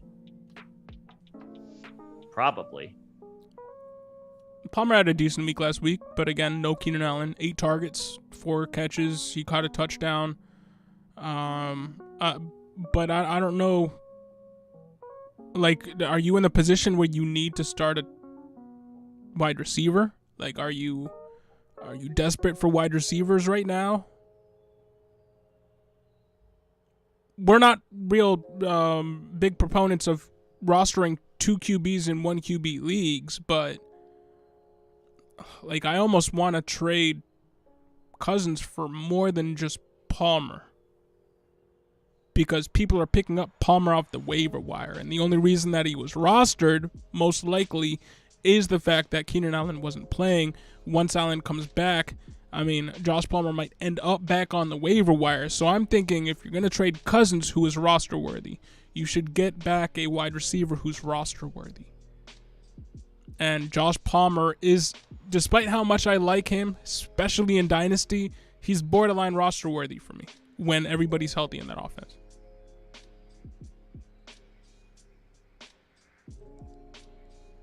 So I would try to shoot for more. I would shoot for a little more. Sam, for a flex spot in my work league, would you roll the dice and start Dameon Pierce or Elijah Moore? Dameon Pierce. The Jets are playing the Bengals. The Texans are playing the Bears. Yeah, I guess Pierce. Pierce, basically the usage split from week 1 was reversed. And Pierce got the majority of the work over Rex Burkhead week 2. He just didn't score. So if there's a buying window for Dameon Pierce, it would be right now. So I'm cool with you rolling with Pierce. And Rojo, much appreciated. Much appreciated. Always. Nemo, pick up Algiers. Got 10 carries last week. Williams on IR. Maybe he gets more touches now. Worth the pickup. Yeah, worth a look. What did he do with those 10 carries last week? Because I can't help but think he's a little bit of a low ceiling. Well, yeah, you're not drafting running him, back. or you're not picking him up for any type of. He 30 yards. 30 yards. Yeah, I would rather go with the Nino Benjamin or a Brian Robinson or somebody like that over Algier. I would let somebody else pick up Algier. Well, I mean, he's definitely going to have an opportunity with Williams on IR. Like 10 carries, I mean, that's decent work. Right, but on IR, he's down for 4 weeks. So it's, I mean, if you're going to get a Brian Robinson, he could be viable rest of season. If you're going to get Nino Benjamin or a Darrell Williams or something like that, he can be viable rest of season. Whereas Algier, I mean, in a month's time, we're back to a 3-man committee headlined by Patterson. And Algier, I do not think he is the type of guy to have too many explosive touches to where he would get a ton of play down the stretch. So I just think there are higher upside waiver running back options than Tyler Algier.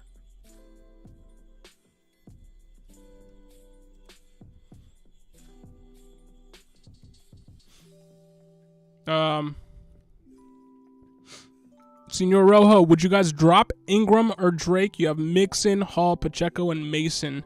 You were going to try and grab Van Jefferson off waivers. Yeah, I would drop either of them. Especially, Drake with Dobbins probably coming back. Like, I don't know how much Drake gets rest of season. What work that is. And I would just drop both. I mean, Ingram didn't look bad last week. Yeah, I know. Ingram started the game pretty decently. Ingram started the game and had me thinking maybe we made the wrong choice, and then the team went away from the run altogether. I think Ingram's more viable than Drake is, so I think I'd rather drop Drake. But you can drop both of them. That's fine. But if I'm choosing one, I would drop Drake and pick up Van Jefferson.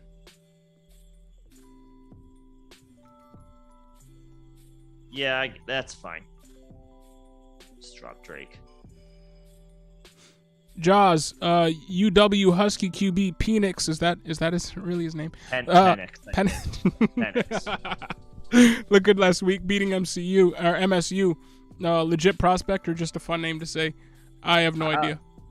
I mean, he was not on the ballot as far as like any type of betting opportunity to win the Heisman, and he's put himself on there. I think he's like now 6,000 to 1 odds. So still pretty long, but yeah, you got to like the start that he's off to.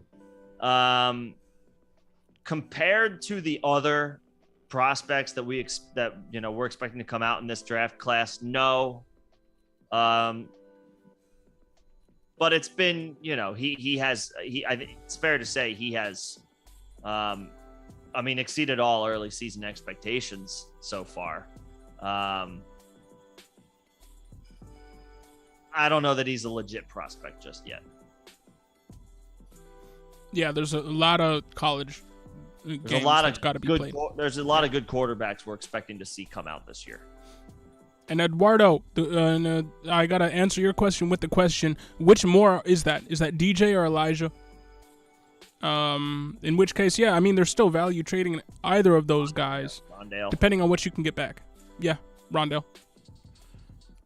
So let us know which more that is. But yeah, there's value in trading anybody, any depth for better depth, or a depth at another position. It just depends what the rest of your squad's makeup is.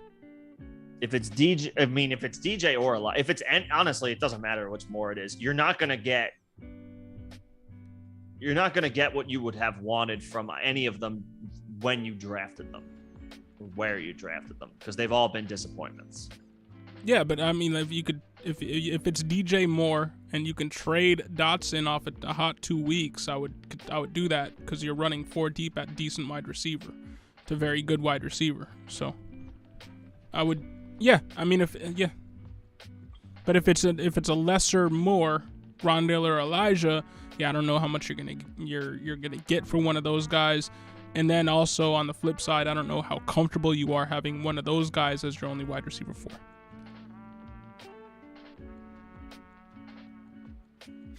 Out. My team in half PPR is currently Hurts, Mixon, Swift, AJ Brown, Waddle, Freiermuth, Gibson on the bench, Pacheco, Kenneth Walker, Ayuk, Marquise Brown, Lazard, and Tunyon. I want to get rid of Gibson and trade him up for a better flex, preferably still a running back for a better bye week options. Any trades to advise?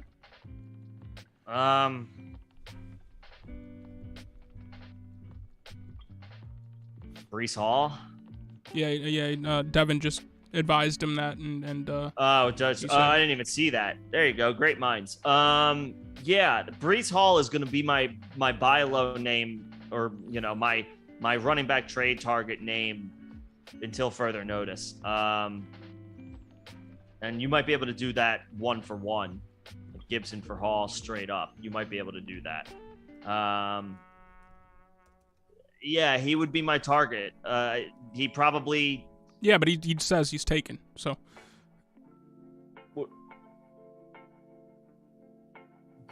Taken as in what do you mean? I'm guessing that means he's taken off the board. I like he might be he's not available. Yeah, of course he's not available. It's Brees Hall, but I mean, Carter still I think had Elout is saying he's taken, meaning he's not gonna get available. Him.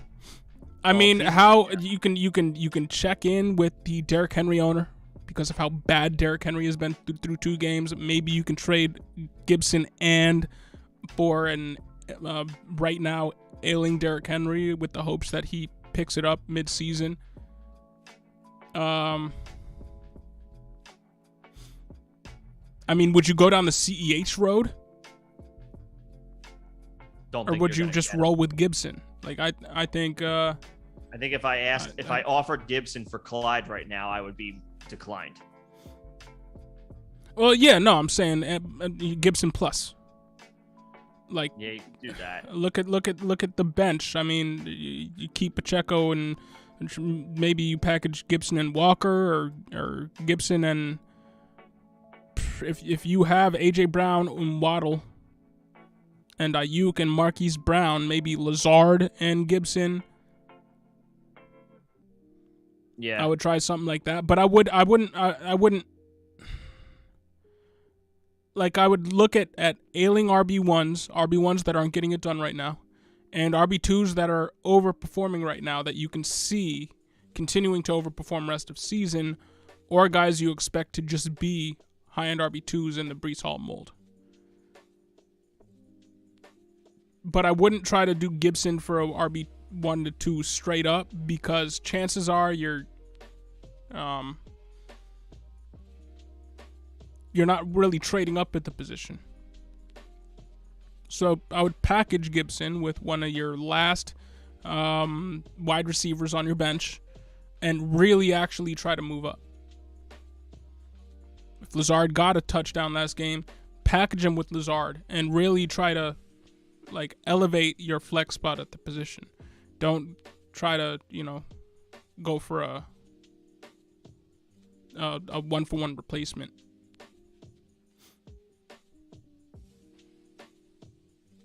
But I like your squad. Yeah. Hurts and AJ Brown. Good stack. Itty Bitty South City, what's good? What's going on, man? You lost Lance for both of your teams. Oh, man. Rough luck. Thoughts on a quarterback? Well, we just talked about Jared Goff. He's an option. Who's available? I mean, outside of guys that you could potentially trade for.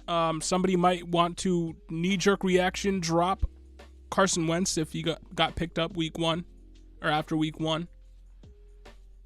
So you might be able to reap the benefits of something like that. But I'd be looking at Goff. Doesn't feel great, but I mean, Wentz, you're dealing Goff, with what you got to deal with right now. Goff. One of those guys. And Tech Gamer just traded Jalen Hurts and James Robinson for Jamar Chase. Good job, man. Yeah, I'll take that. Yeah. I'll take Jamar Chase.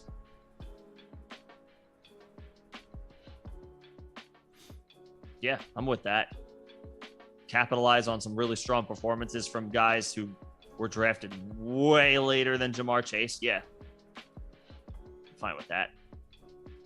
And yeah, Devin. Yeah, I would think Hall is taking. Yeah, I wasn't sure what that meant. Unless that just meant I just assumed he's not off the table. Available. All right. But Elad, if I'm wrong in assuming that, let me know in the chat. Jay Cross Country, would trading for Amon-Ra be a good option in the Najee and Deontay deal? The person with Amon-Ra already has Diggs, Andrews, and Jonathan Taylor PPR. Can you get another lesser piece? That would be my question too. But also, yes, he would be a good option. It's official. Amon-Ra was not a result of the back-to-back 12-target weeks. He is just continuing to do what he did last year. Yeah, I was going to say he's not a product of the lack of other options at the end of the season for the Detroit Lions last year. He's just good. Yeah, going back to week 13 of last year, he has one finish where he wasn't a top 11 wide receiver. So basically, he has one non-wide receiver, one finish in the last 8 games. Yep. Which is crazy. And in that game, he was a high-end wide receiver 3. And that was the second game after going off the first game. So, yeah, I mean, just continues to do it. He's legit, and I didn't see it coming. I was not on the Amon-Ra train.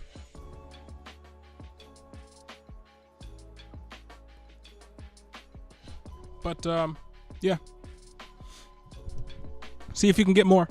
Like if you're going up from Deontay to Amon-Ra, get a running back where you can go like down from Najee to get an equitable running back there. Maybe an RB3 or something like that. With some upside. Yeah. Chris Kreider really appreciates the Gabe Davis week that you gave him last week, man. So cool. And thanks for subbing up, man. Appreciate it. Yeah, and the Gabe Davis advice wasn't from me. That was from Nick. I was like, so. For a split second, I was like, wait, he didn't play. No, exactly. And you gave everybody good advice on here. So. Oh, I see. I was like, the video as far as pivoting. Yeah. Just even on live streams, you were kind of telling people how to approach the Gabe Davis situation. Just like don't pretty much just if you have a pivot to pivot. Yeah, and then he ended up getting ruled out. It sucks for Gabe, but yeah, the smart move everywhere, of course, was to if you have another better option, even on Sunday, just go with it. So yeah, of course. Sorry, I got a little tripped up by my own That's cool. By my own content, I guess. Appreciate it. What's going on in Stories? How you doing, man? On? Alex, as a Packers fan, you're glad to see the Aaron Jones talent being used, but also as a huge A.J. Dillon fan. How do you see the RB situation rest of season? What do you think, bro? They're both RB1s. I mean, they're not going to be RB1s every week, but they're both guys that should finish as top 15 options at the position for this when the season is said and done. They are the pieces that the Packers offense should run through all year long. Because not even should, they are. Just should. Running through them. Yeah.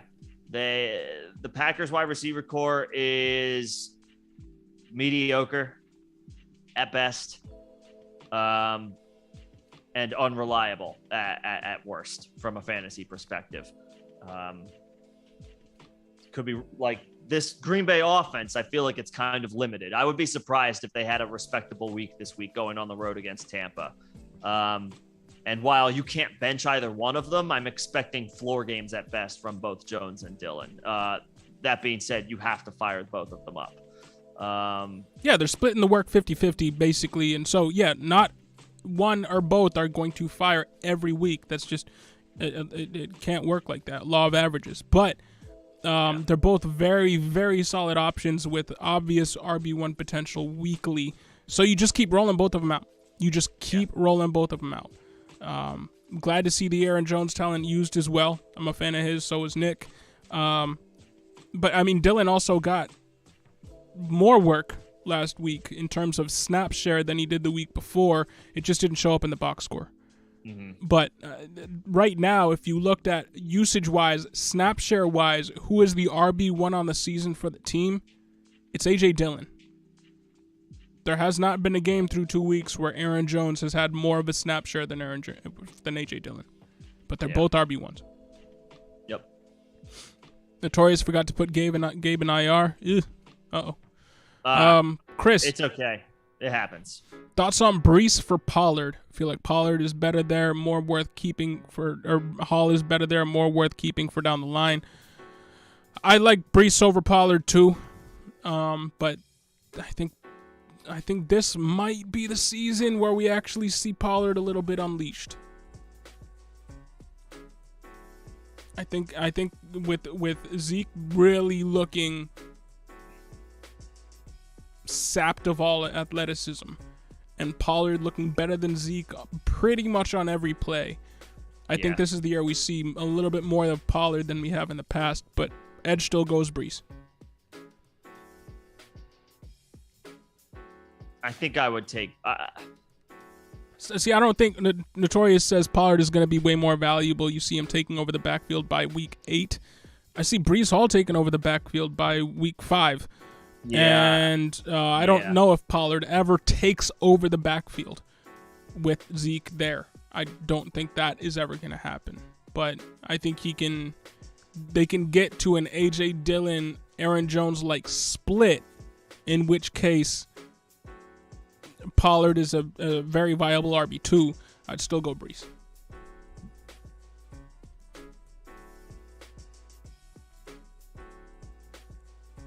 I think I would slightly lean Breece. Notorious, is it Jordan Mason season? Also, how much fab are you throwing out Garrett Wilson in a 12-team half PPR keeper league?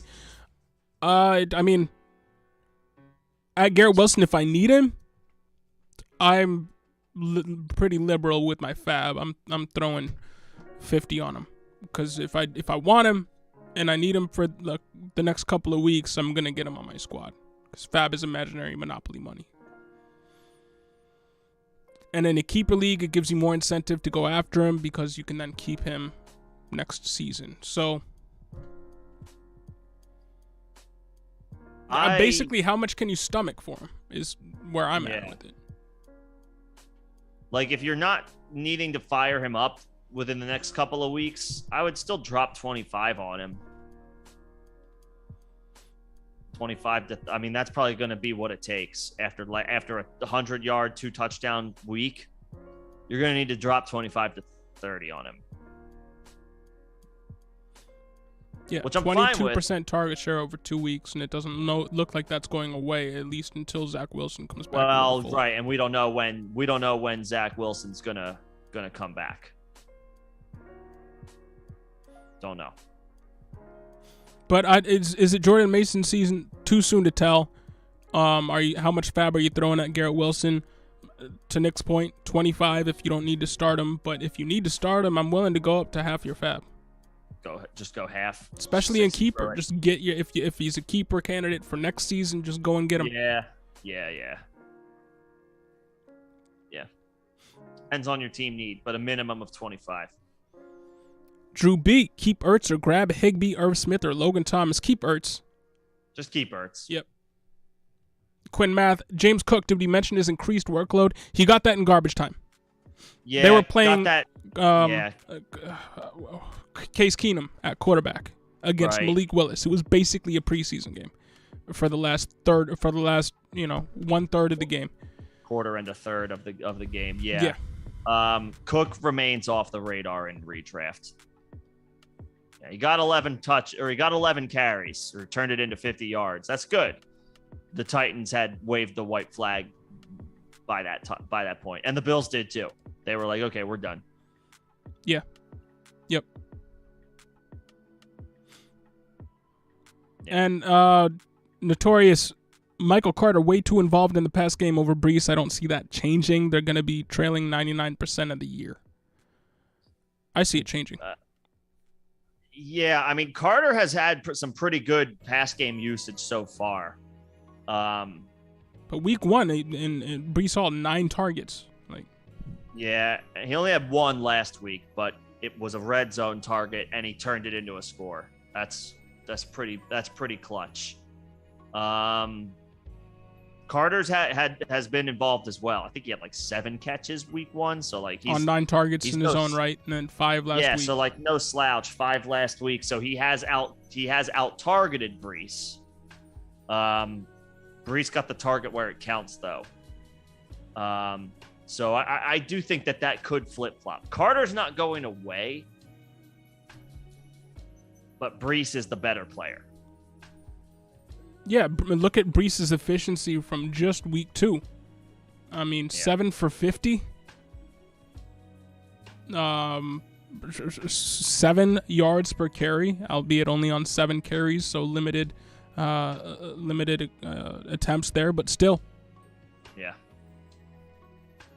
Yeah, I think Brees is going to overtake him by about week 5, week 6, week 7, week 8, somewhere in there. Second month of the season.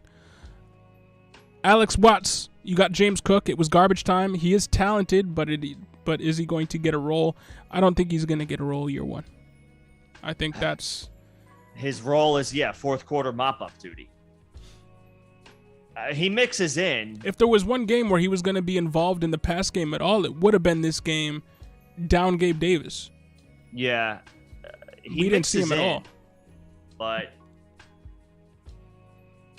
The running back usage in Buffalo is enough that you should.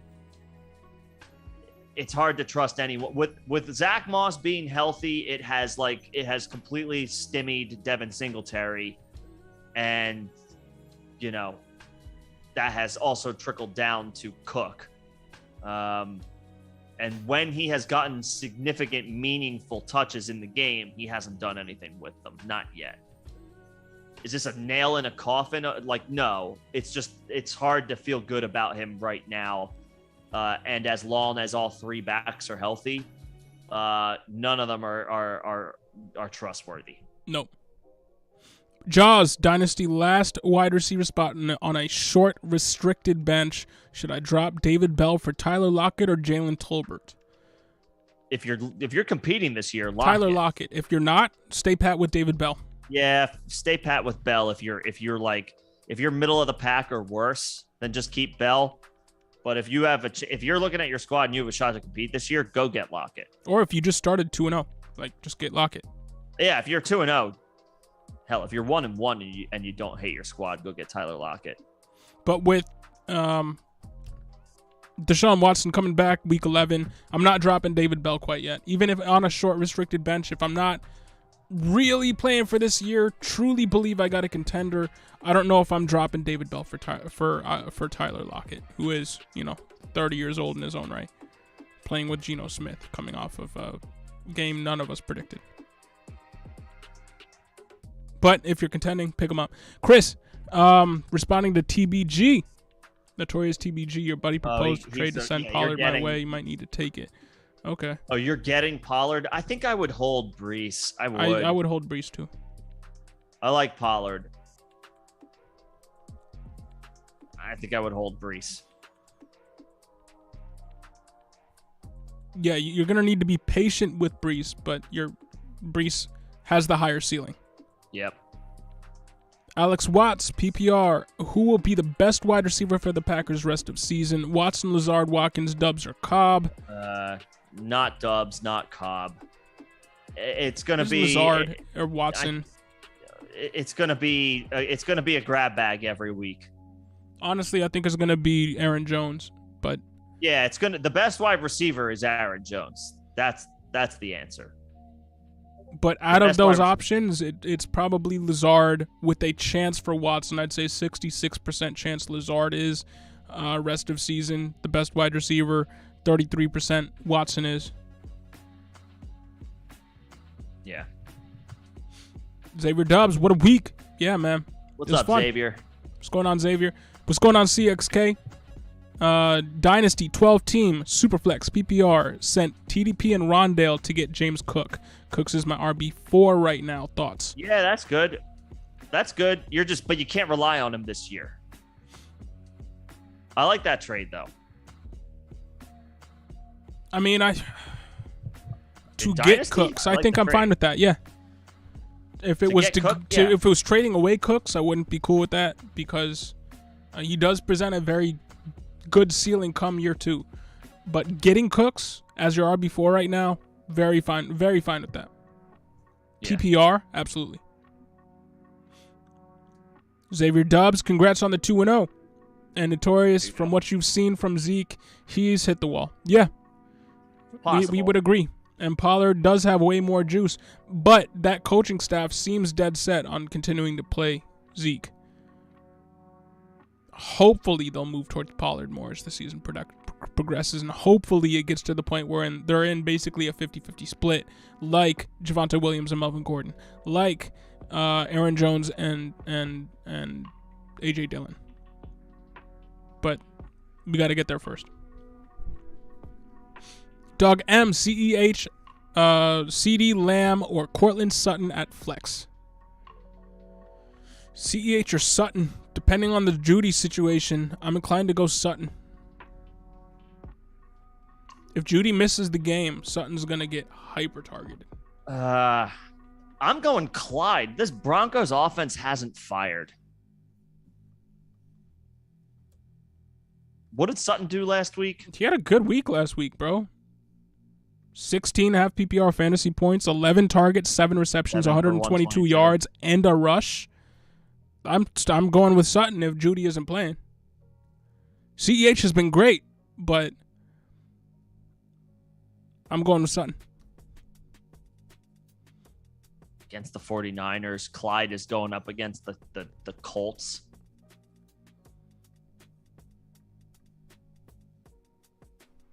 I'll need to take the lead. I'm not sold on that. I might take Clyde. We do host. You hate Sutton, so I get it, but I don't hate you. Sutton. Hate Sutton. You hate Sutton. You're putting words in my mouth. I don't hate Sutton. Give me the starting running back on a good offense over the clear-cut wide receiver 1 on a. Well, we got to wait and see. We don't know what Judy's injury is yet. Well, I said if Judy's not in, Sutton. Yeah, I don't know. We host start sit live streams on Saturday and Sunday as well, Doug. 6 p.m. Eastern Saturday, 10 a.m. Eastern Sunday. As the week develops and progresses, we have a little bit when we're closer to having to make the call, we might be able to give a little bit more of a definitive answer. Yeah, we'll have better news on or more accurate take on where Judy's at and all that. Yeah. But right now, I'm saying Sutton. Nick is saying CEH. That's up for debate. So come through in our start sit stream either Saturday or Sunday, and we'll steer you in the right direction. Xavier, A-Rob got robbed again this week. Anyone want to talk about it? I mean, he had a better week. 13 points. He did get robbed. He was supposed to have another touchdown. It had a fluky penalty, called it back. All the more reason to be in on him. And Chris Kreider, thank you very much for the super. That was very kind of you, Chris. I hope that sticking with Brees works out for you. But thank you very much.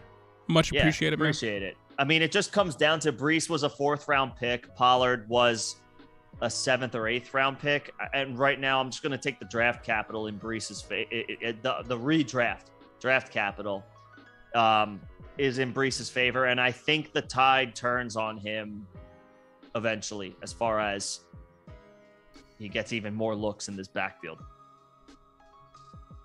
And yeah, it was good to see the Rams just bounce back. A-Rob and Cam Akers bounce back a little bit. It was good to see because I do have some exposure to them. So it was good to see for my fantasy teams. I'm sure a lot of y'all felt the same. But yeah, I wasn't watching the Rams game. I wasn't aware that he got robbed this week. I just saw at the end of the game he had scored a touchdown and had more than 2 targets and 1 reception for 12 yards. So I was happy. But good to know. Good to know. BLM, should I pick up Tua and start him over Brady? Yeah. Until Brady gets his weapons back, I think so. If Brady's going to be forced to roll out a Cole Beasley that just started playing on their team 3 hours ago, and no Godwin, no Julio, and Mike Evans suspended, I'm not playing Tom Brady this week. I'd much rather play any quarterback who's starting with Waddle and Tyreek out there. So for this week, yes, start him over Brady. Oh man, it doesn't feel great, but you can't start Brady playing Russell Gage, Cole Beasley, and Scotty Miller. Can I play Tua against the Bills? I would rather play Tua than Brady next week. I would also ask, are there any other options? Because I don't want to start anybody playing the Bills. Yeah, I understand not wanting to play Brady, but Tua is going to have a difficult time coming up with half of the numbers he put up this past week going against the Bills. Yeah, it's just we've seen a 10-point week and a 9-point week from Brady through 2 weeks. Yeah, that's fine. I don't mind pivoting off of him, but and I get wanting to believe in Tua after a 6-touchdown performance, but the Bills, on the road against Baltimore was pretty impressive, but the Bills are potentially a different animal. Is Wentz available? Is Goff available? That's the right question to be asking. I would try to pivot to one of them. Just better matchups and still reliable. But if that's really the only option, and the other options are like Geno Smith and at all, I'm going. Then I guess so. Tua. Then I guess go Tua. Notorious, I disagree. There is one other running back worth owning in Buffalo, and that's Devin Singletary. But he is more of a high-end RB3 this year than high-end RB2 like he was in stretches last season. And El Vergazzo, thanks for joining us. Which side are you on? Are you on the Aaron Jones side or the Justin Jefferson side? If you're on the Justin Jefferson side, then keep Justin Jefferson. If you're on the Aaron Jones side, smash accept to get Jefferson on your squad. Yeah, I would trade. I love Aaron Jones, but I would trade him for Justin Jefferson. Even in standard scoring, I would take Justin Jefferson. Cali Loco, Dallas, 1 league, Jacksonville, KC, Houston, Chicago, Minnesota, DST next week. You got Indy now. Keep an eye on the Chiefs. They're playing the Colts. If Pittman is out again, even if he's in, it sounds like he could be coming back this week. It's just it's not even Kansas City. They don't even need to be good. It's just their offense is going to outscore you and put the defense in favorable situations. The Colts look bad right now. They are staring down an 0-3 start or an 0-2-1 start because they're not beating the Chiefs on the road. They're not. Right, that is the matchup this week, right?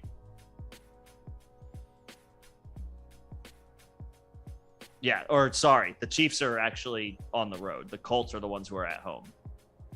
Still, my point stands. I'll take the Chiefs on the road to beat the Colts. I guess with them being on the road, it's a little dicier. I'm not playing Dallas on the road, even though the Giants are still an offense to target. I guess Chicago would be the other team I'd be looking at here just because they're playing Houston and the Bears are at home. It's not great, but neither is Houston. There you go. Hope that helps, man. And Xavier, 2 is crazy. The Fims are crazy. Shaking my head. 2 40-point wide receivers on the week. They're off to a spectacular start. Tua had the most un-Tua-like game I could ever imagine. So hopefully I was wrong and that continues. I'm cool with being wrong here. Because that's it's all the better for fantasy and just for football on Sundays if Tua is good. Notorious, I agree with you there. I agree with you there. If you can get more and the more is like a viable piece moving forward, then sure. But 1-for-1 straight up, I'm keeping Breece Hall. Yeah, I almost don't want to sell Breece Hall before I know what I have in Breece Hall, which means I'm keeping him. Cali Loco, you have Connor and Eno in a league. Should I get Williams too? I think you should only roster one backup for a squad. I think you need to figure out which one you want and keep that one. Williams did look like he had the upper hand on Eno, but Eno seems like he has the week-to-week role as the 1B, where Williams is only going to really be a factor if and when Connor gets injured. So I think you just stand pat with Connor and Eno.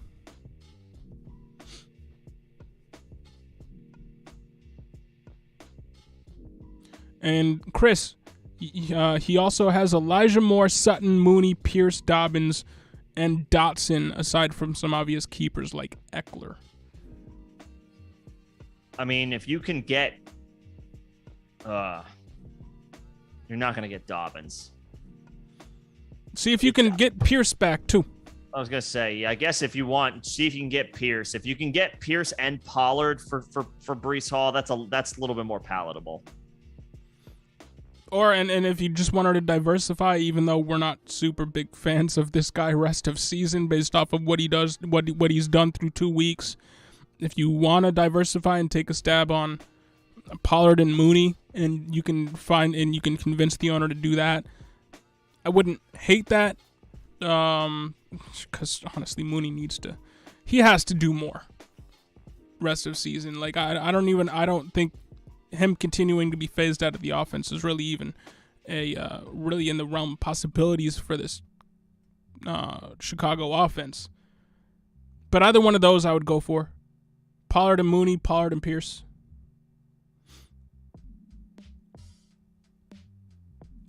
And Xavier, I think you can wait on Logan Thomas and just add him later on. And I think I would rather have Tunyon than Pollard than Thomas. So if you can pick Tunyon back up, I think as my TE2, I would rather have him than Logan Thomas, even though Thomas scored in his first game back.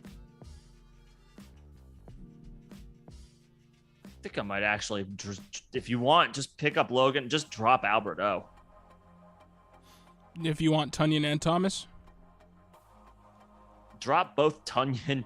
Tunyon and Alberto. Pick up Thomas and something else. I think it depends on the Judy injury, how long-term that is. Now, it looks day-to-day, but we're not really sure. But if it is another week absence for him, I think I'm cool with starting Alberto in a week where he is the second passing option. And I'm not off on Tunyon. I think they're still working Tunyon back to a full complement of snaps, and when he gets there, he will be a weapon that you want on your team. Week 1, 36% of snaps. Week 2, 40% of snaps. So he's moving in the right direction. This would not be the week against Tampa, though, where I look to hope he gets back on track. No, but if you're picking up a tight end too, I think I'd rather have Tunyon than Thomas. Still. Okay. I mean, and I would rather have Tunyon than Alberto. Yeah, but I would also just wait to see what the Judy situation is, because I mean, even without Judy missing most of the game, Alberto didn't have a catch. I'm still cool with giving it one more week with Alberto, but I'm also Tunyon over Thomas, so I'm cool with you just waiting until waivers are over to pick up Tunyon again, because I don't think he's going to get picked up off waivers after this week. No, he won't. But I think that's maximizing your squad there. And Notorious agrees about Mooney. Cali Loco says Giants 2, Tennessee and Vegas in there. No. For the defense question. No, don't. I would avoid the Titans and the Raiders. Giants. The Giants are an option, I guess, but I don't know. What have they done? What have they done to open the season? I guess they have some decent looking lines playing playing the Titans and the Panthers.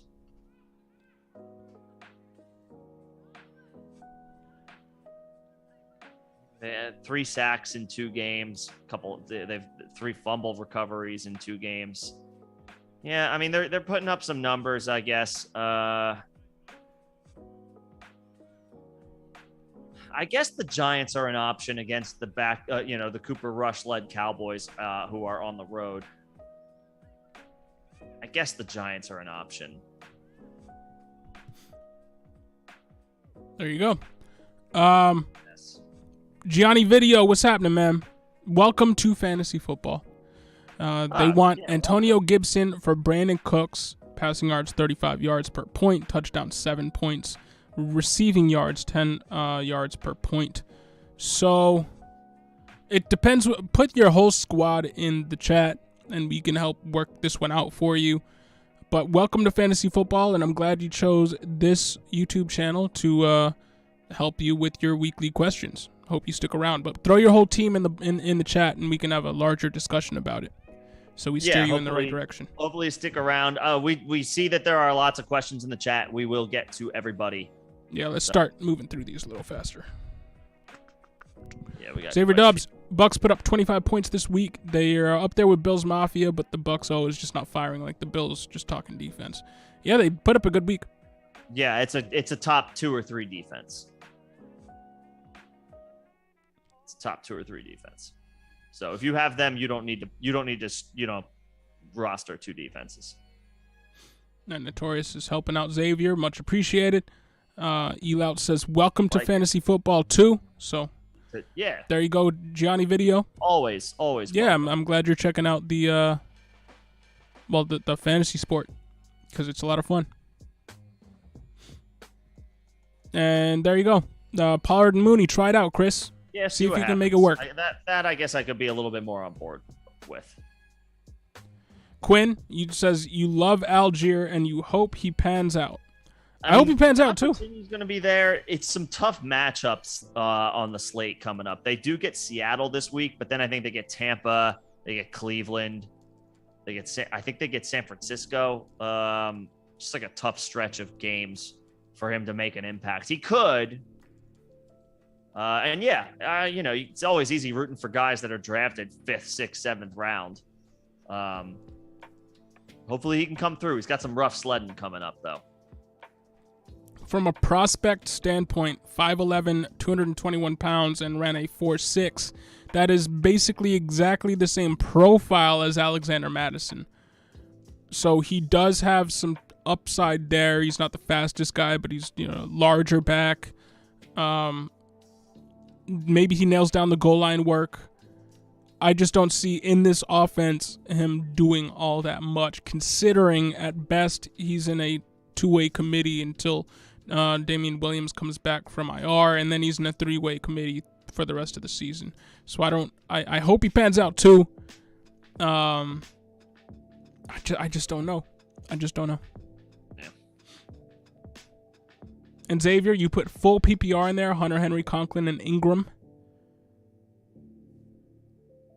This is with the Tunyon, Alberto, and Logan Thomas. Conklin is enticing based off of his usage. Ingram has been just better than I thought he would be, I do have to say. But I mean, those are streaming options. I think I would just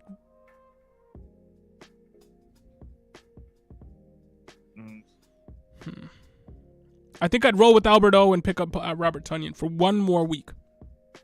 Nick isn't a fan of Alberto. I just want to give me one more week since it's only week 3 before I move completely off of the tight end that I drafted, who by all accounts should be working out, just isn't. And then you have Tunyon and waiting in the wings.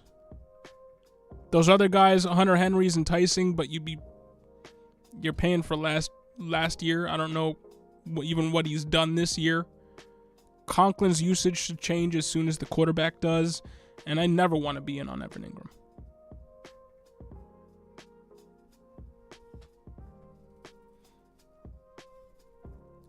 Archim Hoffman. You guys think Mostert is now the RB1 in Miami? Thinking about starting/flipping him. By the way, deep PPR Dynasty League. Well, if it's a Dynasty League, he might be worth flipping if you don't need a running back. But he's worth starting. I think he's the starter there. Yeah, I mean, he got the starters work. It's just how much money they paid and whatever. And you would think Edmonds would have been a little bit more involved with the game script, with them being down 21-7 at one point. And that leads me to believe that it is Mostert because, there's no reason not to play Chase Edmonds in situations like that, unless they're just more confident in Raheem Mostert's blitzing or blitz pickup and pass blocking, so that afforded more time for Tua in the pocket. But even then, I mean, it all comes up Mostert. So I think it's Mostert until he gets injured. Yeah, I don't know. I feel like this is a backfield that could go back and forth depending on the week and the matchup. It could. Absolutely. I like Mostert. I wouldn't put all my eggs in the Mostert basket. It's tough starting on week 3 against Buffalo. So I wouldn't recommend starting in week 3. I think the time to start him, to trade him really is right now. Because people are thinking, oh, maybe he's the starter, just like you are. So capitalize on that before he gets shut down by the Bills, most likely, and then has to go to Cincy, where again they're probably going to be playing from behind. I don't know. I think he's the starter, but I'm trading him. That's where I'm at with him.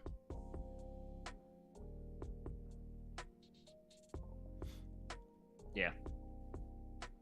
And Xavier, Tunyon too, but to be honest, I think Watson is going to be a stud this season by game 5 or 6. Was this like the earlier question about like which Packers receiver? Yeah. Tunyon's in, or no, I think it was somebody else who asked. I'm not 100% sure. Tunyon, we'll see. I mean, he is working his way back. This is not the week to put any faith in him on the road in Tampa, but it's a long season. And happy Tuesday to you too, Joe. What's up, Joe? You're welcome. Thanks for chilling with us on Sunday. So there you go. Yeah. This week, do y'all trust Wentz versus Philly, or should you pick up Jameis, Mariota, or Goff's 6-point pass touchdown? Wentz in a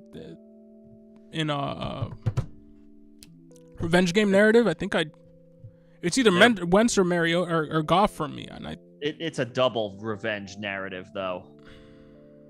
Yeah. I think I would play Goff. I do. I think I would play Goff. And yeah, I mean, I know Wentz has been putting up some good numbers, and yes, he's going to be motivated to play the Eagles, but the Eagles are going to be motivated to play Wentz. And the Eagles are a better defense than Wentz has gone up against. Yeah, Wentz has seen the Jacksonville Jaguars and the Detroit Lions so far. The Eagles clear both of those defenses with relative ease. And Jared Goff's playing in Minnesota again. So that's a tough matchup. Goff. That's a tough spot too. That's a tough spot too. Goff. The Vikings are much better at home. The Vikings are a much better team at home. Wentz is at home, and Wentz is at home. But yeah, the revenge game narrative works both ways this week in that game. And as much as Wentz wants to beat the Eagles want to kick the crap out of Carson Wentz too. Whereas that narrative is less so. Yes, it's a division matchup between the Vikings and the Lions, but there's not that extra layer in this game the way there is with Wentz versus the Eagles. I think I would play Goff, although it is worth noting the Vikings are one of those teams. They're much better at home in the dome than they are on the road outside, regardless of what time of year it is. So, but the Lions, to their credit, have the type of offensive line to be able to hold up against a good, the Vikings do have good pass rushers in Danielle Hunter and Zadarius Smith. So, it's either do you want to play Wentz in his toughest matchup to date against his old team, where there's probably bad blood on both sides, or do you want to play Goff against a team that didn't look very good on Monday night, but should be much, much better at home playing in the Dome? And Wentz has 2 back-to-back 27-point fantasy point weeks, at least in the scoring that we play in. And Goff has one more of a dud week, but then one game where he put up 26. So Wentz at this through 2 weeks has been playing above Goff's ceiling, because Goff passed four touchdowns last week, past week. But is this, to Nick's point, is this the week where you want to continue to trust Carson Wentz to be playing at or near his ceiling, or do you think Goff is going to have the at or near his ceiling week? And I think we both think Goff. And we've already seen Goff play that dud game was against the Eagles. Yeah. The Eagles defense is good. I know they gave up like 35 week 1, but that was in the Lions home opener. That's a different animal. Yep. And Quinn, I hope I am wrong, but I have my take is my Algier. take. My take is my take. I do like Algier. It's just he's got these matchups coming up are tough. If he can put a decent performance together in one of these next 4 games, I would be pleasantly happy for him, because it's some tough matchups coming up. Yeah, I'm not rooting against him. I'm just being realistic about what he's analyzing going up against. Right. You look Seattle at any of this week could be. You look at any of the rookie running backs, even the highest touted ones. None of them have really. I mean, we've seen flashes from Brees. We've seen preseason flashes from Pierce. Pierce had a good game last week, but really, I mean, we really haven't seen much, and I don't know if Algier is the guy to really start the offensive explosion for these rookie running backs. Stranger things have happened. I would just not be betting on it this week, but I hope he does. Prove me wrong. Blue Crew, thanks for the compliments. Much appreciated. Appreciate it. Have PPR, trade away Kittle, and receive J.K. Dobbins and T.J. Hawkinson. Current backs are Mitchell, Carter, Pollard, and I assume that's Jamal Williams. Sure. Based on the. I don't think Hawkinson is good this year. I don't know what the hell is going on with him. I do. Amon-Ra St. Brown. That's the problem. It's Amon-Ra St. Brown, DJ Chark, and DeAndre Swift. He's not one of the best playmakers on his team anymore. He's number 3. Yeah, he's been kind of not phased out, just moved back. Yeah, until they get a better quarterback, he's gonna kind of live where he's at. Kittle has a higher ceiling, but considering your running backs, Elijah Mitchell's out for another 6 weeks. We like Carter, but he could have his role scaled back. We like Pollard, but he's in a complimentary role as it stands right now. Brian Robinson isn't even back yet. And Jamal Williams, we like Jamal Williams, but you kind of need to bolster your running back core. So making a move like that makes sense to me. Might not feel great because we don't love Hawkinson, and Kittle's should be a better option weekly, but you haven't been able to rely on Kittle either. So, I would do that. I would do that. I guess I would take it. I guess I would take it. Cali Loco, Sony, Jay Warren, Mooney, McKenzie, drop 1 or 2. Okay. Drop. Oh, this is to figure out. Sony. Yeah, Sony can be dropped. And drop McKenzie. I guess McKenzie can be dropped. You're not dropping too. Mooney yet. No. And I think I would hang on to Warren for like at least 1 or 2 more weeks until we see for sure Najee is like fully clear of this injury. Yeah. But Sony's the guy to drop. And then McKenzie. Yep. Yeah. And yeah, Chris, good luck. CXK, thoughts on how Hassan Haskins has looked so far in limited playing time?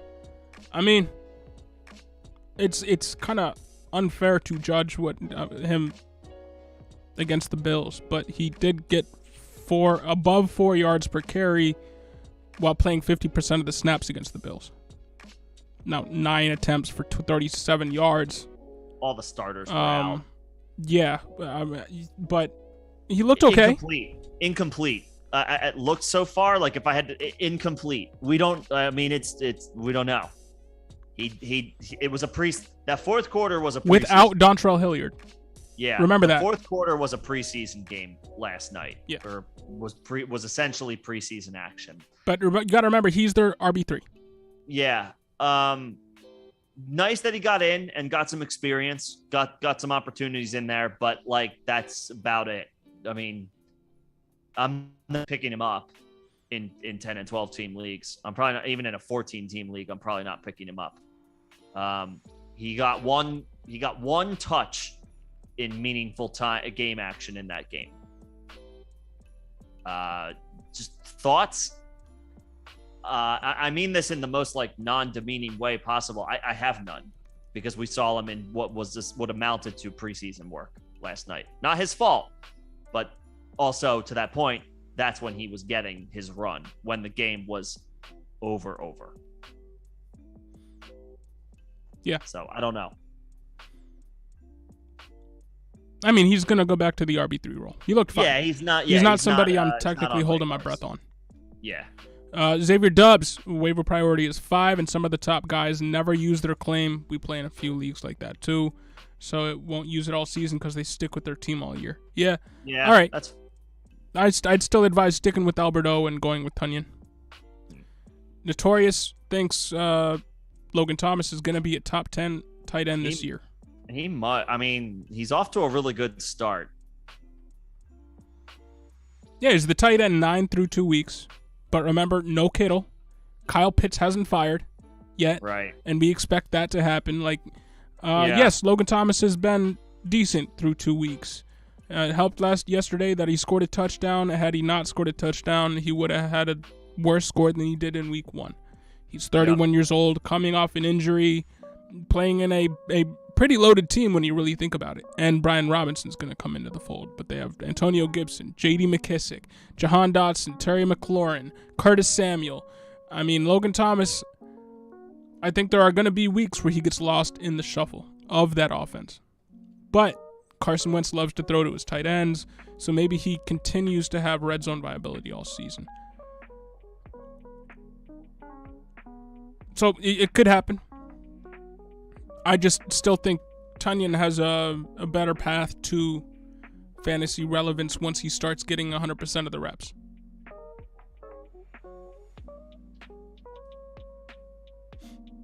Yeah. But I've been a fan of Logan Thomas. Very high RAS, QB convert. Was drafted by the Bills. I like Logan Thomas. Nitin Valisetti, what's happening? Should you trade CD, Jeff Wilson, and Chark for Devontae Adams? Sure. Yeah, I think, you can do that. Chark is borderline replaceable. Jeff Wilson is replaceable and will be replaced in 6 to 8 weeks. And CD is going to be tough to trust as anything more than a volume-based wide receiver 2. Whereas Devontae Adams is a locked and loaded wide receiver 1. He had 7 for 75. That was good. I don't think you're giving up. Yeah, I mean, I would have drafted Devontae Adams over CeeDee Lamb, and I think the pieces that you're including are not like so much that the package like looks better than the piece I'm acquiring. So yeah, I'm fine with that. And if you can get that done now, and then use a waiver claim if nobody's picked up Jordan Mason and or Jameson Williams, you haven't lost anything. You still have a Lions wide receiver that should blow up for the postseason, and your San Francisco running back for the next 6 weeks. Yeah. And Xavier, much appreciated. And Bungalow Joe, trade away Tua for CD. Yeah. Yeah, why not? Absolutely. I mean, as long as it's not super flex. I would do that. Actually, even in super flex, in super flex, I would do that. Yeah, that might be worth it. Depends on your quarterbacks if it's super flex, but in a vacuum, yes, I would do that deal. Almost not in a vacuum, I would do that deal. Greg Z. For defense this week, Cincy, Cowboys, or Panthers, you have the Colts. None. Like, I guess, I mean, if these are your only options, then I guess Dallas, because they're going against Daniel Jones, but honestly, none. Cincinnati has not looked good through 2 weeks so far. The Panthers have an interesting unit, but they're playing the Saints. And so for that reason, I'm not crazy about them. I know Jameis is he's a threat to get sacked and throw turnovers or throw interceptions. But like the Panthers are not this unit that I'm like chomping at the bit to go grab. Is there anybody else who's out there? I'm not crazy about any of those guys. And the Colts, I think, are like maybe droppable, at least for now. Yeah, and they had a good defense last year. So that's that year-to-year viability of defenses, man. It does switch up. But there you go. And Musa, what's happening? Trade Jeff Wilson and Waddle for Gabe Davis and James Robinson? Yeah, I think I would. I think I would do that. Move a running back with shelf life to a running back who should have a runway for the rest of the year, and Waddle for Gabe Davis is pretty equitable. Yeah. Xavier Dubs, thoughts on Henderson and Carter? Hendo got saved by a touchdown, but Cam's touches weren't productive. Carter got more work and yards, but Hall got a touchdown. What do you guys take from this, and whose backfield is it? The Rams, it's a crapshoot because Akers got a lot. He wasn't great, but he still got the work. And the Jets, I think it'll eventually become Breece's backfield, but to that point, Carter is still going to get at least 40% of the work. Yeah, it's never going to go above a 60% snap share for Breece. I think both of these are just their committees, which are 75% of NFL backfields these days anyway.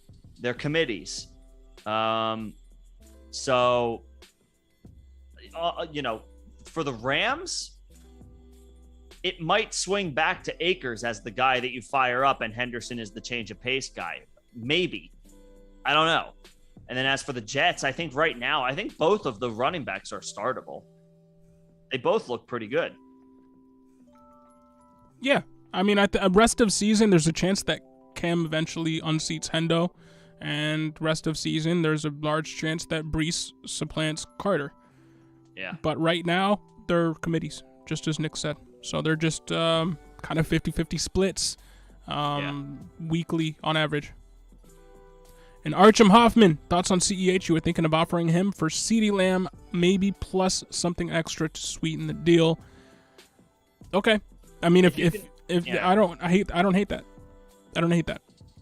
I mean, if you're able to coax somebody to give you Lamb and something for Clyde, then I think you have to do it. Even if it is just Clyde for CD, I'm fine with that. You're trading a running back you got in like the 8th round for a wide receiver you drafted probably around the 1-2 turn of the 2nd round. Yeah. Greg Z, half PR, half PPR flex. London, Burks, or Garrett Wilson? Or is that Cooks? Maybe that's Cooks. I don't know. Who's the second name? If it's Cooks, then... I thought it was an all-rookie question, which is why I said Burks, but it could be Cooks. It could be Burks, too. I don't know. If it's Cooks, then Cooks. And then London, and then Garrett Wilson. If it's Burks, then I think I would... London, Garrett Wilson, Burks. And I think I would play London one more week ahead of Garrett Wilson. Pato Duck YouTube, what's happening, man? Hey. Who should I start, Elliott, Carter, or Henderson? Michael Carter? Carter's getting the most snap share, the largest snap share out of all those guys. And with the way that Elliott has played, especially in week 2, and the way Pollard played in week 2, we could see a little bit more of an even split there. And Elliott has had 5 points in each of the last 2 weeks. I think I'd go Carter. Yeah, I think I might go Carter as well. Because Breece had a solid roll week 1. He actually had his snap share diminish in week 2. Yeah. Henderson saw Akers take some work away from him, and the same thing could happen to Elliott this week. So Carter. London's got Seattle in Seattle. They're all on the road.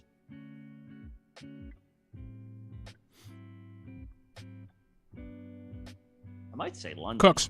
I'm just going Cooks. Yeah, it's week 3, and Cooks. London came off a great game, but I'm still going Cooks with the target share and all that he's getting. You should have had more last week. Cooks. Brett, is Mason actually going to play, or is it all hype? TBD. But with Tyrion Davis-Price's injury, I would say that he's going to play. He's going to play. I think Marlon Mack is all hype. I think Mason's going to play, but Wilson's going to continue to start. Yes. And Andor does come out tonight. I am looking forward to that. I do not have Disney Plus. Well, then you are not looking forward to that. Joe Harris, my second question is, should I start Everett this week? You should borderline be starting Everett every week. Yes. Yes, you should be starting Everett this week. Yeah, start him if you have him, and then don't drop Schultz if you have Schultz. Don't drop him. But play. You have a viable. Put Schultz on the block. If you have Everett, put Schultz on the block. Maybe wait till he's healthy. Yeah. Yeah, but hold him this week. My point being, like, you don't need Schultz anymore if you have Everett. Yeah. And Sackett, yes, I would do that yesterday. Press accept on that. Yes. Yeah. Take Pittman. Although Kirk's off to a great start. Great start, yes, but I'm taking Pittman over Kirk. Who do we trust more? Nifty Main, what's happening? Who do we trust more, Edmonds or ETN? I trust ETN over ETN. Edmonds. And thoughts on Isaiah Pacheco? He's the team's RB2. He got which makes him an RB4. He got mop-up duty week 1. He got a little bit more involved week 2 in the sense of he got some more meaningful snaps. He didn't really do a whole lot with them. He is not on the radar for your starting lineup. He is absolutely a dynasty hold. In redraft in 10 or 12 team leagues. End of the bench stash. End of the bench. And within the next couple of weeks, if the narrative continues, will be a drop candidate. Yep. Lawrence Franklin, what's happening? Picked up Wilson. Guy's a league winner, maybe? He could be. Maybe. He could be. Maybe. Depends. It remains to be seen how he performs with Zach Wilson. So that is the only question mark next to his name. But it's hard to have a better start to your career than Garrett Wilson has had this far. He was open all day against Cleveland. Nemo ladies. Hope Babe Davis is good to go. Yeah, me too. Yeah. Non-contact ankle sprain. Not great, but ideally it's might need another week, absence. But the Bills don't need him to win. But he might need him another week. So we'll see. Souls, Allen Robinson or Adam Thielen? Who should I start? Honestly, it's crazy. I'm starting out Allen Robinson over Thielen right now. Yeah, I mean, he came back to life last week. The Rams get who are they playing this week? I forget. Thielen didn't really come to life until garbage time, which still viable. And even then ended the day with 7 points. Still counts for fantasy purposes. The Rams are they're against Arizona this week. On the road. Allen Robinson. I guess Robinson. Bobby Brook, do you trade Jeff Wilson and Bateman for Amari Cooper and Breece Hall? Yes, I think so. Cooper showed some life. Cooper had a decent game last week. And Breece has season-long viability. Jeff Wilson doesn't. We love Bateman, but Cooper should get a boost come week 12 when Deshaun Watson comes back.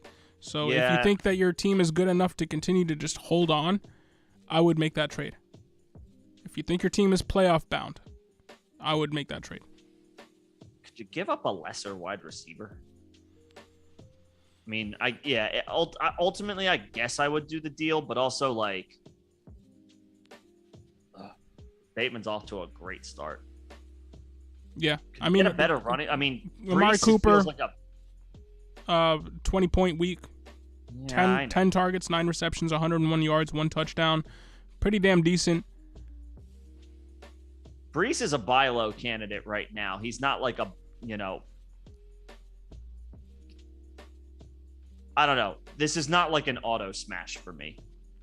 No, but I think I would make the deal. If I'm sitting here looking at it, I think I make the deal. Will Cooper be as consistent as Bateman? No. Not until week 12. But Brees Hall is going to have a longer shelf life than Jeff Wilson and should probably be a lot better rest of season. So I think I make that deal. I would either try to take Jeff Wilson out of the deal or try to get something slightly better than Brees. I like Brees, but if there's like a stronger name available on this person's roster, I would be pounding the table for Bateman starting, being like, if you want Bateman, like, come with it with your offer. Because you're also giving up a guy who should be a viable starter for 6 more weeks at running back. True. Yeah, I don't know. This is not an auto. I'm not like, I'm not automatically doing this deal. We love Bateman here. And he's had 2 very good weeks, but he's still, through those 2 weeks, wide receiver 16. He is legitimately the definition of a middle-of-the-road wide receiver 2. He hasn't had the 30-point boom games that a lot of other people have had through 2 weeks. So I don't know. I feel like our value of what Bateman is higher than a lot of people's and probably higher than what you're going to get on the open market. So then just keep him. Okay, that doesn't. Yes, so but I would. But I like in this deal. I think it's a fair. Yeah, it's deal. Fine. Nick doesn't want to give up Bateman. Is what his advice comes down to. I just don't think I want to give up Bateman. But I do think Amari Cooper is comparable, and yeah, Brees Hall is much better than Jeff Wilson season long. So I think I make the deal. Does it hurt to trade away Bateman? Yes, but I don't think you're falling that far. Richie, should I put a claim in for Jimmy G? You have TB12, or do you go with the other top running back or wide receiver options on waivers? Who are those names? And are there any other? I mean, is like Goff available or something like that? I don't want to play TB12 with diminished weapons. But I mean, I don't know if Jimmy G is the type to swerve to. Yeah.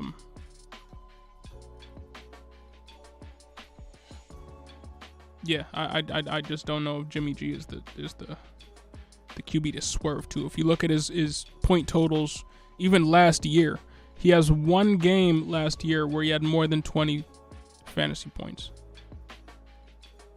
And 1, 2, 3, 4, 5, 6, 7, 8, 9, 10, 11, 12, 13 out of the 16 games that he played, he had, in the mid to low teens. So you're looking at a few extra points over what Tom Brady has been giving you over the past 2 weeks. So I don't know if Jimmy G is the type of guy where I would be putting in a claim on. I think you... If Carson Wentz or Jared Goff is out there, sure. And I get not wanting to start TB12 this week. But Jimmy G ain't it for me. A the Beast, 12-team PPR. Where can I improve? QB, Russell Wilson and Carr. RB, CMC, Dobbins, Gibson, Robinson. Tight end, Andrews. Wide receiver, CD, Waddle, Curtis, Samuel, Ayuk, and Juju. I mean, quarterback is where you could improve. If you can, you can try. Yeah, if somebody's willing to give you a 2-for-1. But if someone's willing, the first name that comes to mind for me is I know he's way devalued right now, but Juju. Like, you don't need Juju. I mean, Juju didn't Juju have a decent week? Week 1 then fell off. Week 1 he did. Week 2 he did nothing. Gotcha. I'm not trading the top 4. No. Yeah, quarterback. I would see if you can flip one of either Wilson or Carr with Juju for even a modest upgrade at quarterback. Yeah. But you're fine everywhere else. Yeah, quarterback. Well, that's where you can improve. Like, see if you can package one of those two with Juju. And I'd choose Wilson. Else. I would try to keep Carr. But yeah, try it out. Jonathan Kopf, your team for 12 team PPR is Chubb, Bateman, Mooney, Allen Robinson, Juju, Chase, Jeff Wilson, Brady, ETN, Goddard, Sutton, Tony. What move do I do? You traded Debo and Harris for Chubb and Bateman. Great job. And then traded Monty for Sutton. That's a win. And I did win these trades considering my team. Okay. Yeah, you did well. I would say you're fine where you're at because you have good. I mean, get a better quarterback is the move that you should do. I'm not confident in Brady right now. Quarterback. Your running backs are fine. Your wide receivers are fine. Your tight end, with Goddard, you're good to go there. Fine with Goddard. Not sold on Brady right now, and maybe it's just you need to wait until his weapons come back. But right now, I'd be trying to move Jeff Wilson and Brady into something. Now it doesn't look like you have two, or maybe a wide receiver. Maybe it's Juju's the move there because it looks like you got a ton of wide receivers and not a lot of running backs. You got Chubb and Jeff Wilson and ETN. So, whereas you have Bateman, Mooney, Allen Robinson, Juju, Chase, Sutton, Tony. So, I would drop Tony for the best running back on the wire. And then I would try to package Juju and Brady to see if you can get an upgrade at QB.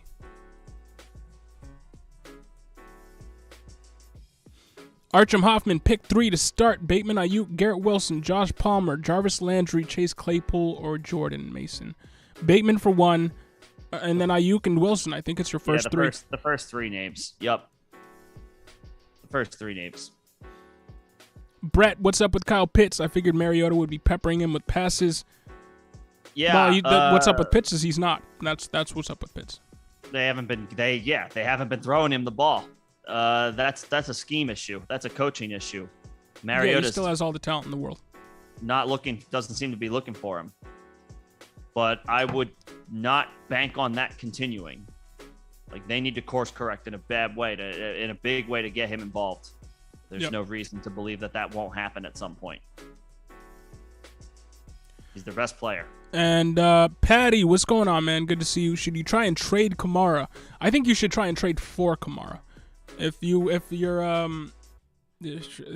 team in your league has Kamara and is 0-2 right now, they might be trying to shake things up. Kamara is still an RB1. I'd be trying to trade for Kamara right now. I wouldn't be trying to get him off my squad. Probably not. And I think the smart thing to do if you have him is just to hold him.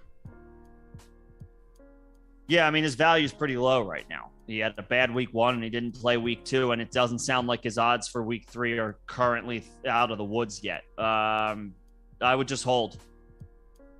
Yep. I would just hold. Nifty Main, 14-man, one IDP, 1 defensive player, league standard. Murray, Barkley, Edmonds, Diggs, Sutton, Ertz, Jordan Brooks, Browns D, Will Lutz. How you feel? You're 2-0. I mean, that team looks pretty damn good. I mean, you got Saquon, you have Diggs, you have Sutton, you have Ertz. You hope for more from Edmonds, but your team want looks a little good. more from Edmonds. Team looks good. ETN at the flex. Team looks very good. Could you let's wait on Edmonds and ETN. You're 2-0. I wouldn't be making too many moves here. Let's see if you can get their stock up and maybe try to package both for like an anchor running back, but that's not like a week 3 thing to do. That's let's wait for both, at least one, to get their stock up, and then maybe we revisit it. Yep. Patty, should I try to trade any of my players? You're 0-2. Okay. Herbert at quarterback, Cook and Kamara at running back. Wide receivers are good with T and AJ Brown. Schultz, you need a replacement for.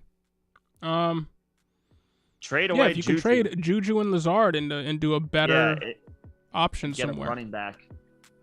You don't or a need, tight end because you have Schultz. I would look to trade Juju. I would look to trade Lazard.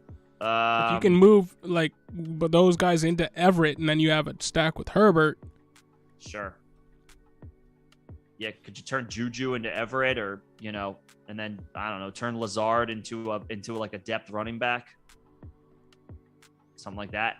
Yeah, those are the moves you should be trying to make. But you got a good foundation there with Herbert, Kamara, AJ Brown. Yep. Just need Kamara to get healthy. Xavier Dubs, what's Garrett Wilson's value right now? Is he worth trading for even with the QB chains? Also, Zach Wilson is some mid-pack. There you go. I mean, what's his value right now? He's probably the number one waiver priority. He is a upside wide receiver 3 until further notice when Zach Wilson comes back and muddies the waters. But right now, upside wide receiver 3. Yeah, I mean, right now, if as far as value, you could ask for.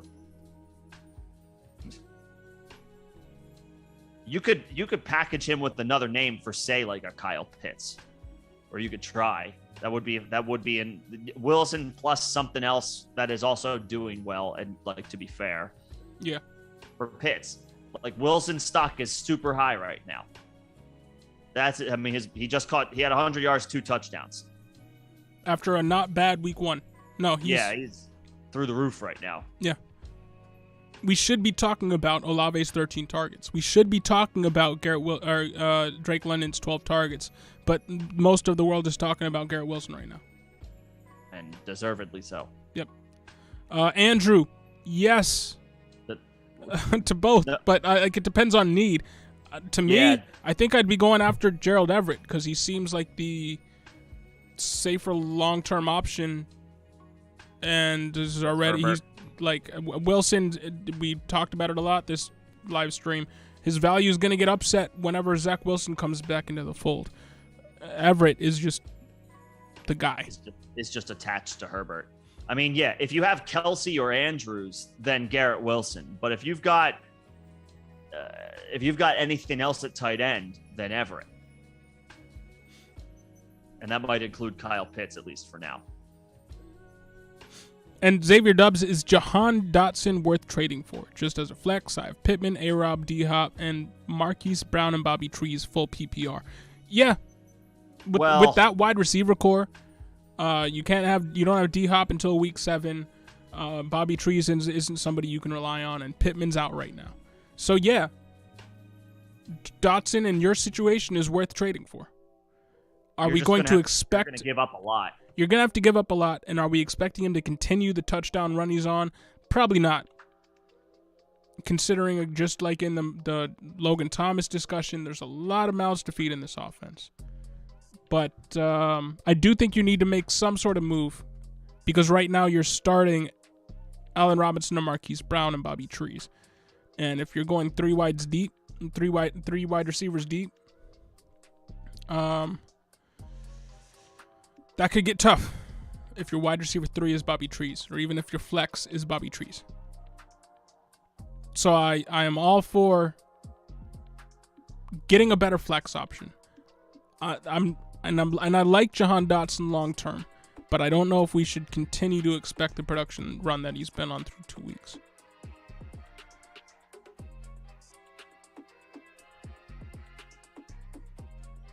Yeah. Greg Z, for the defense question, in addition to Dallas and Carolina, there's also the Chiefs, Eagles, Giants available. Any one of them? Yeah, all 3 are better than the other options. I like the Chiefs. They are on all of these teams. Well, the Giants are at home, but the Chiefs and Eagles, who have I think the stronger units, are both on the road. I'll be honest. I like the Eagles defense this week against, the Carson Wentz narrative works both ways, but that Eagles defense looks pretty good. And yes, the game is in Washington, so you can give a slight edge to the Commanders there. With the game being that's a home game for them. Although the Eagles pack that stadium every time the Eagles play Washington. nevertheless, it's still a home game for Washington. I'm intrigued by the Eagles defense this week going up against Carson. It's the Eagles' first game against Carson, vice versa, of course. So you can say the narrative's in Wentz's favor as well, and Wentz has played well the past couple weeks. But this is a good defense that just shut down the Vikings last night on Monday night. And yes, it's a short week for the Eagles. So if you're worried about short week on the road, that is a fair concern to have.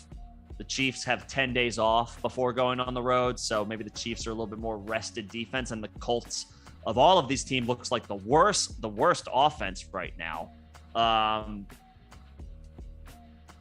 So maybe the Chiefs, maybe a slight edge to the Chiefs, a little extra rest. I am intrigued by that Eagles Carson Wentz narrative, though. I guess I'll give the slightest of edges to the Chiefs, although they will have to play Jonathan Taylor who is at home.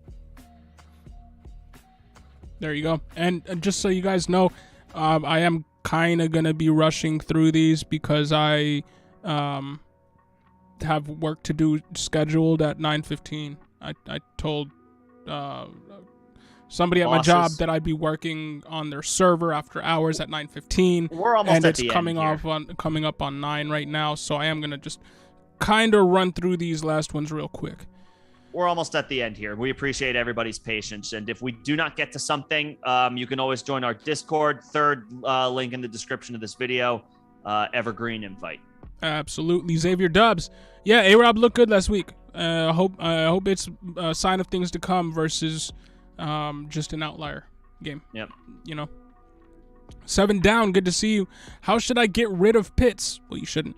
You kind of don't want him, and I don't want Zeke. I can send a package deal for something. I got Aaron Jones, Justin Jefferson, Higgins, Darrell Williams, Christian Kirk. Or maybe Henderson. Darrell Henderson, maybe? Maybe. Yeah. Probably. Yeah, with the 2 L's. Yeah. My bad. Kirk, Herbie, Is that Khalil Herbert. Yeah. Bucks defense and Ryan Suckup.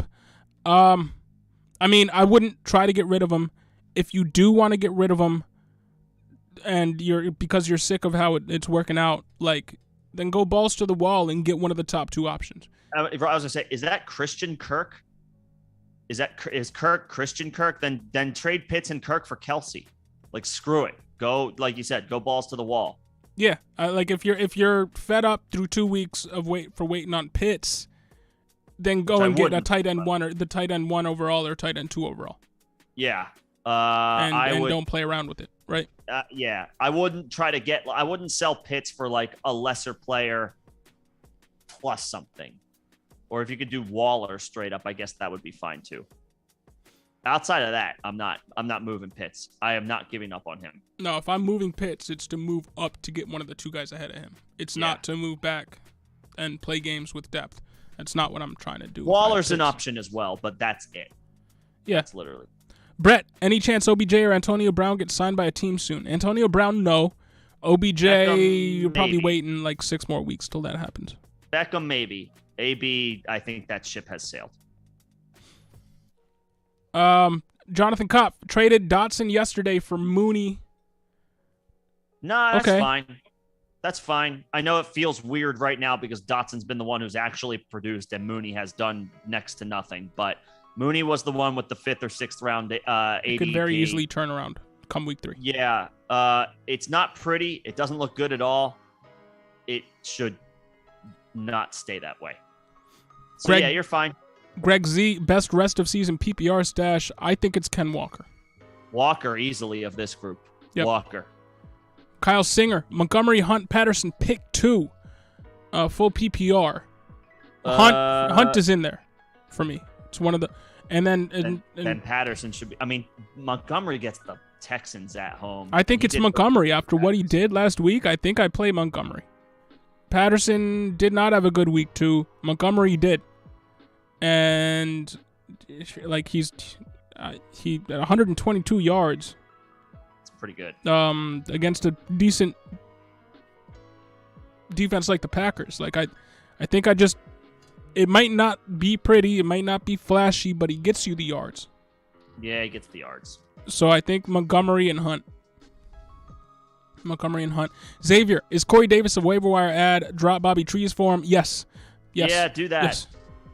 I would do that. To the point, he's coming off injury. Yeah, Davis isn't. I think I would do that. I would do that. William Risky, James Robinson, 0 running back. I was wrong to be concerned about James Robinson's Achilles injury. He's like the feel-good story of the early season.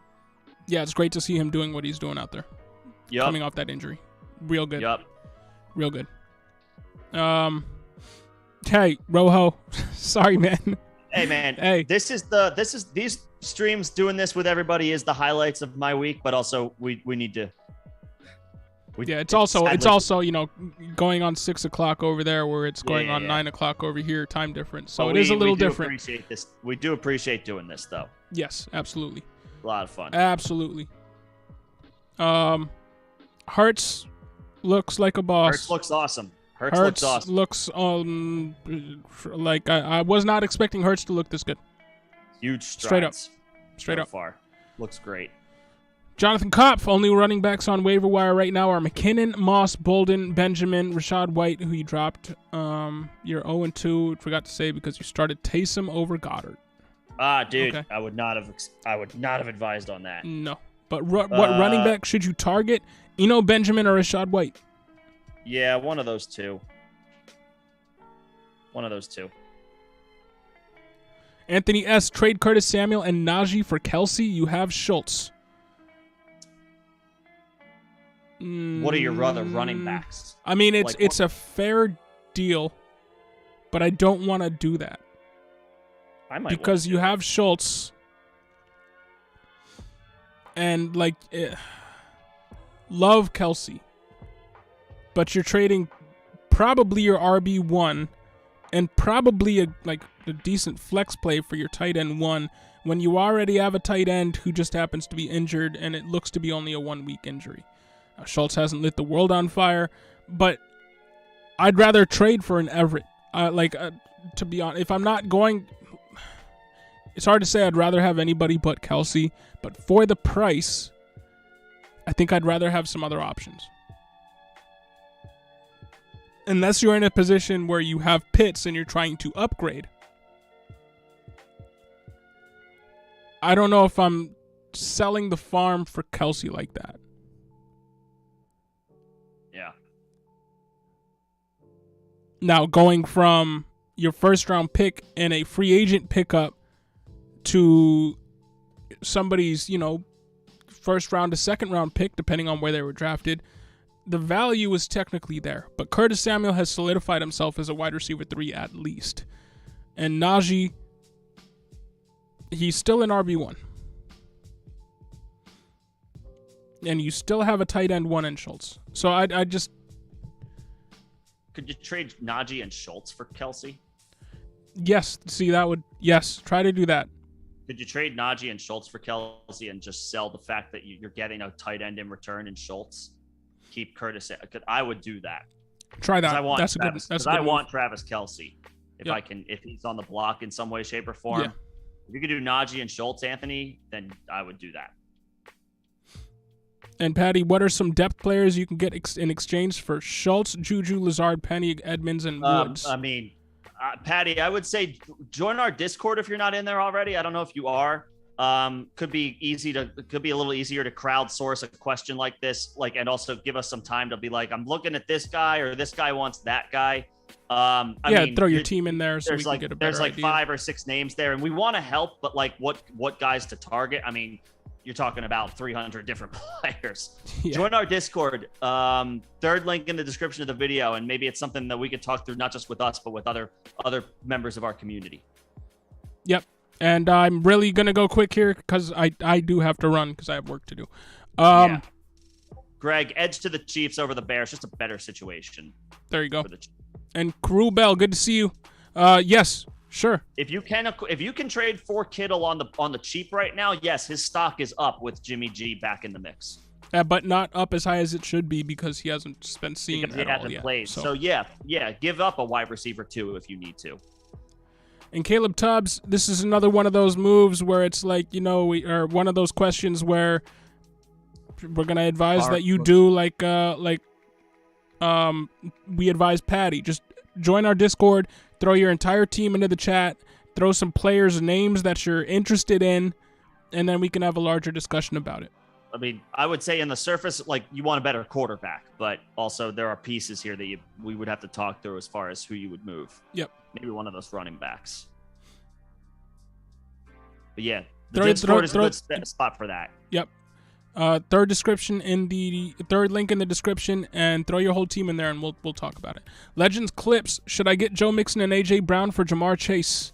If they don't accept this, should I do Mixon and Devonta Smith? No.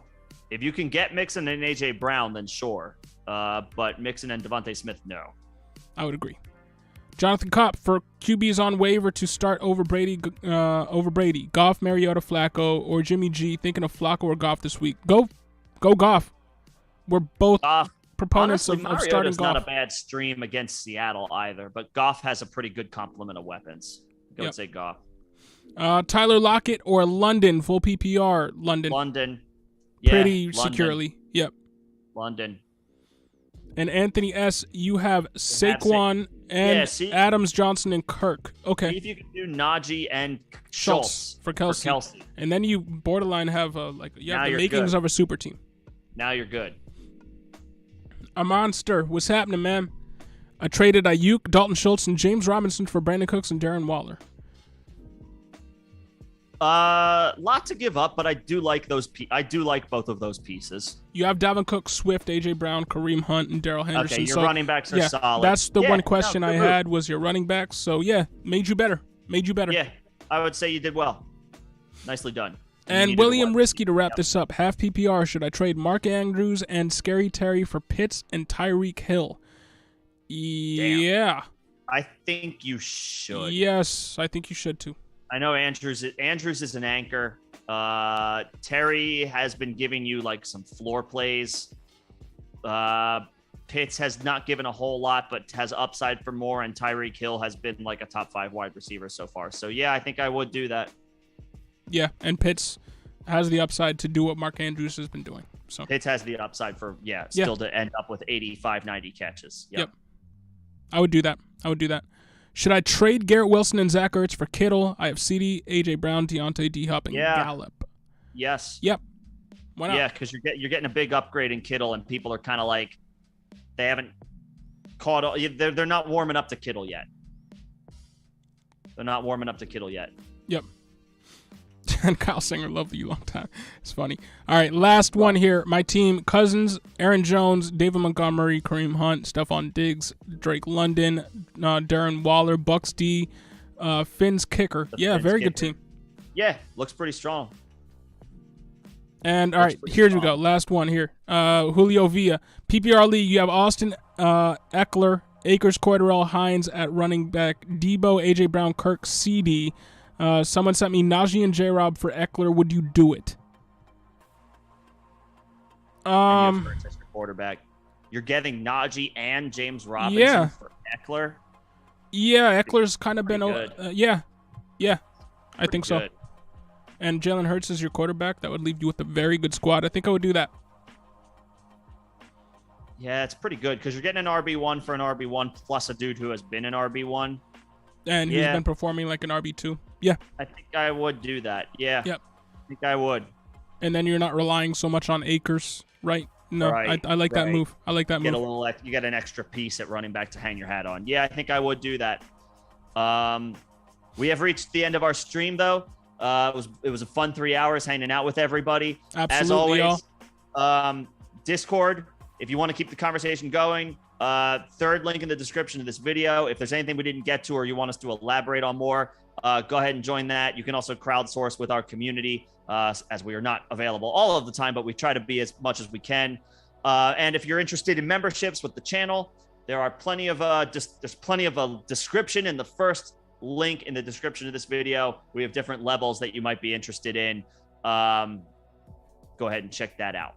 And Caden, I would do that. And Julio, yes, I would do that. Yes to both. Yep. Yes to both. That is the end of our stream, though. Everybody have a great evening. We will be back for the members tomorrow. Well, and you will be back for the Thursday. members tomorrow. I will be here for the members tomorrow. John will be here for the members on Thursday. We are back on Saturday and Sunday for our start sit live streams. Saturday 6 p.m. Eastern, Sunday 10 a.m. Eastern. Everybody have a great night, and we will see you this weekend, hopefully. Absolutely. Take it easy, y'all. Thanks for chilling.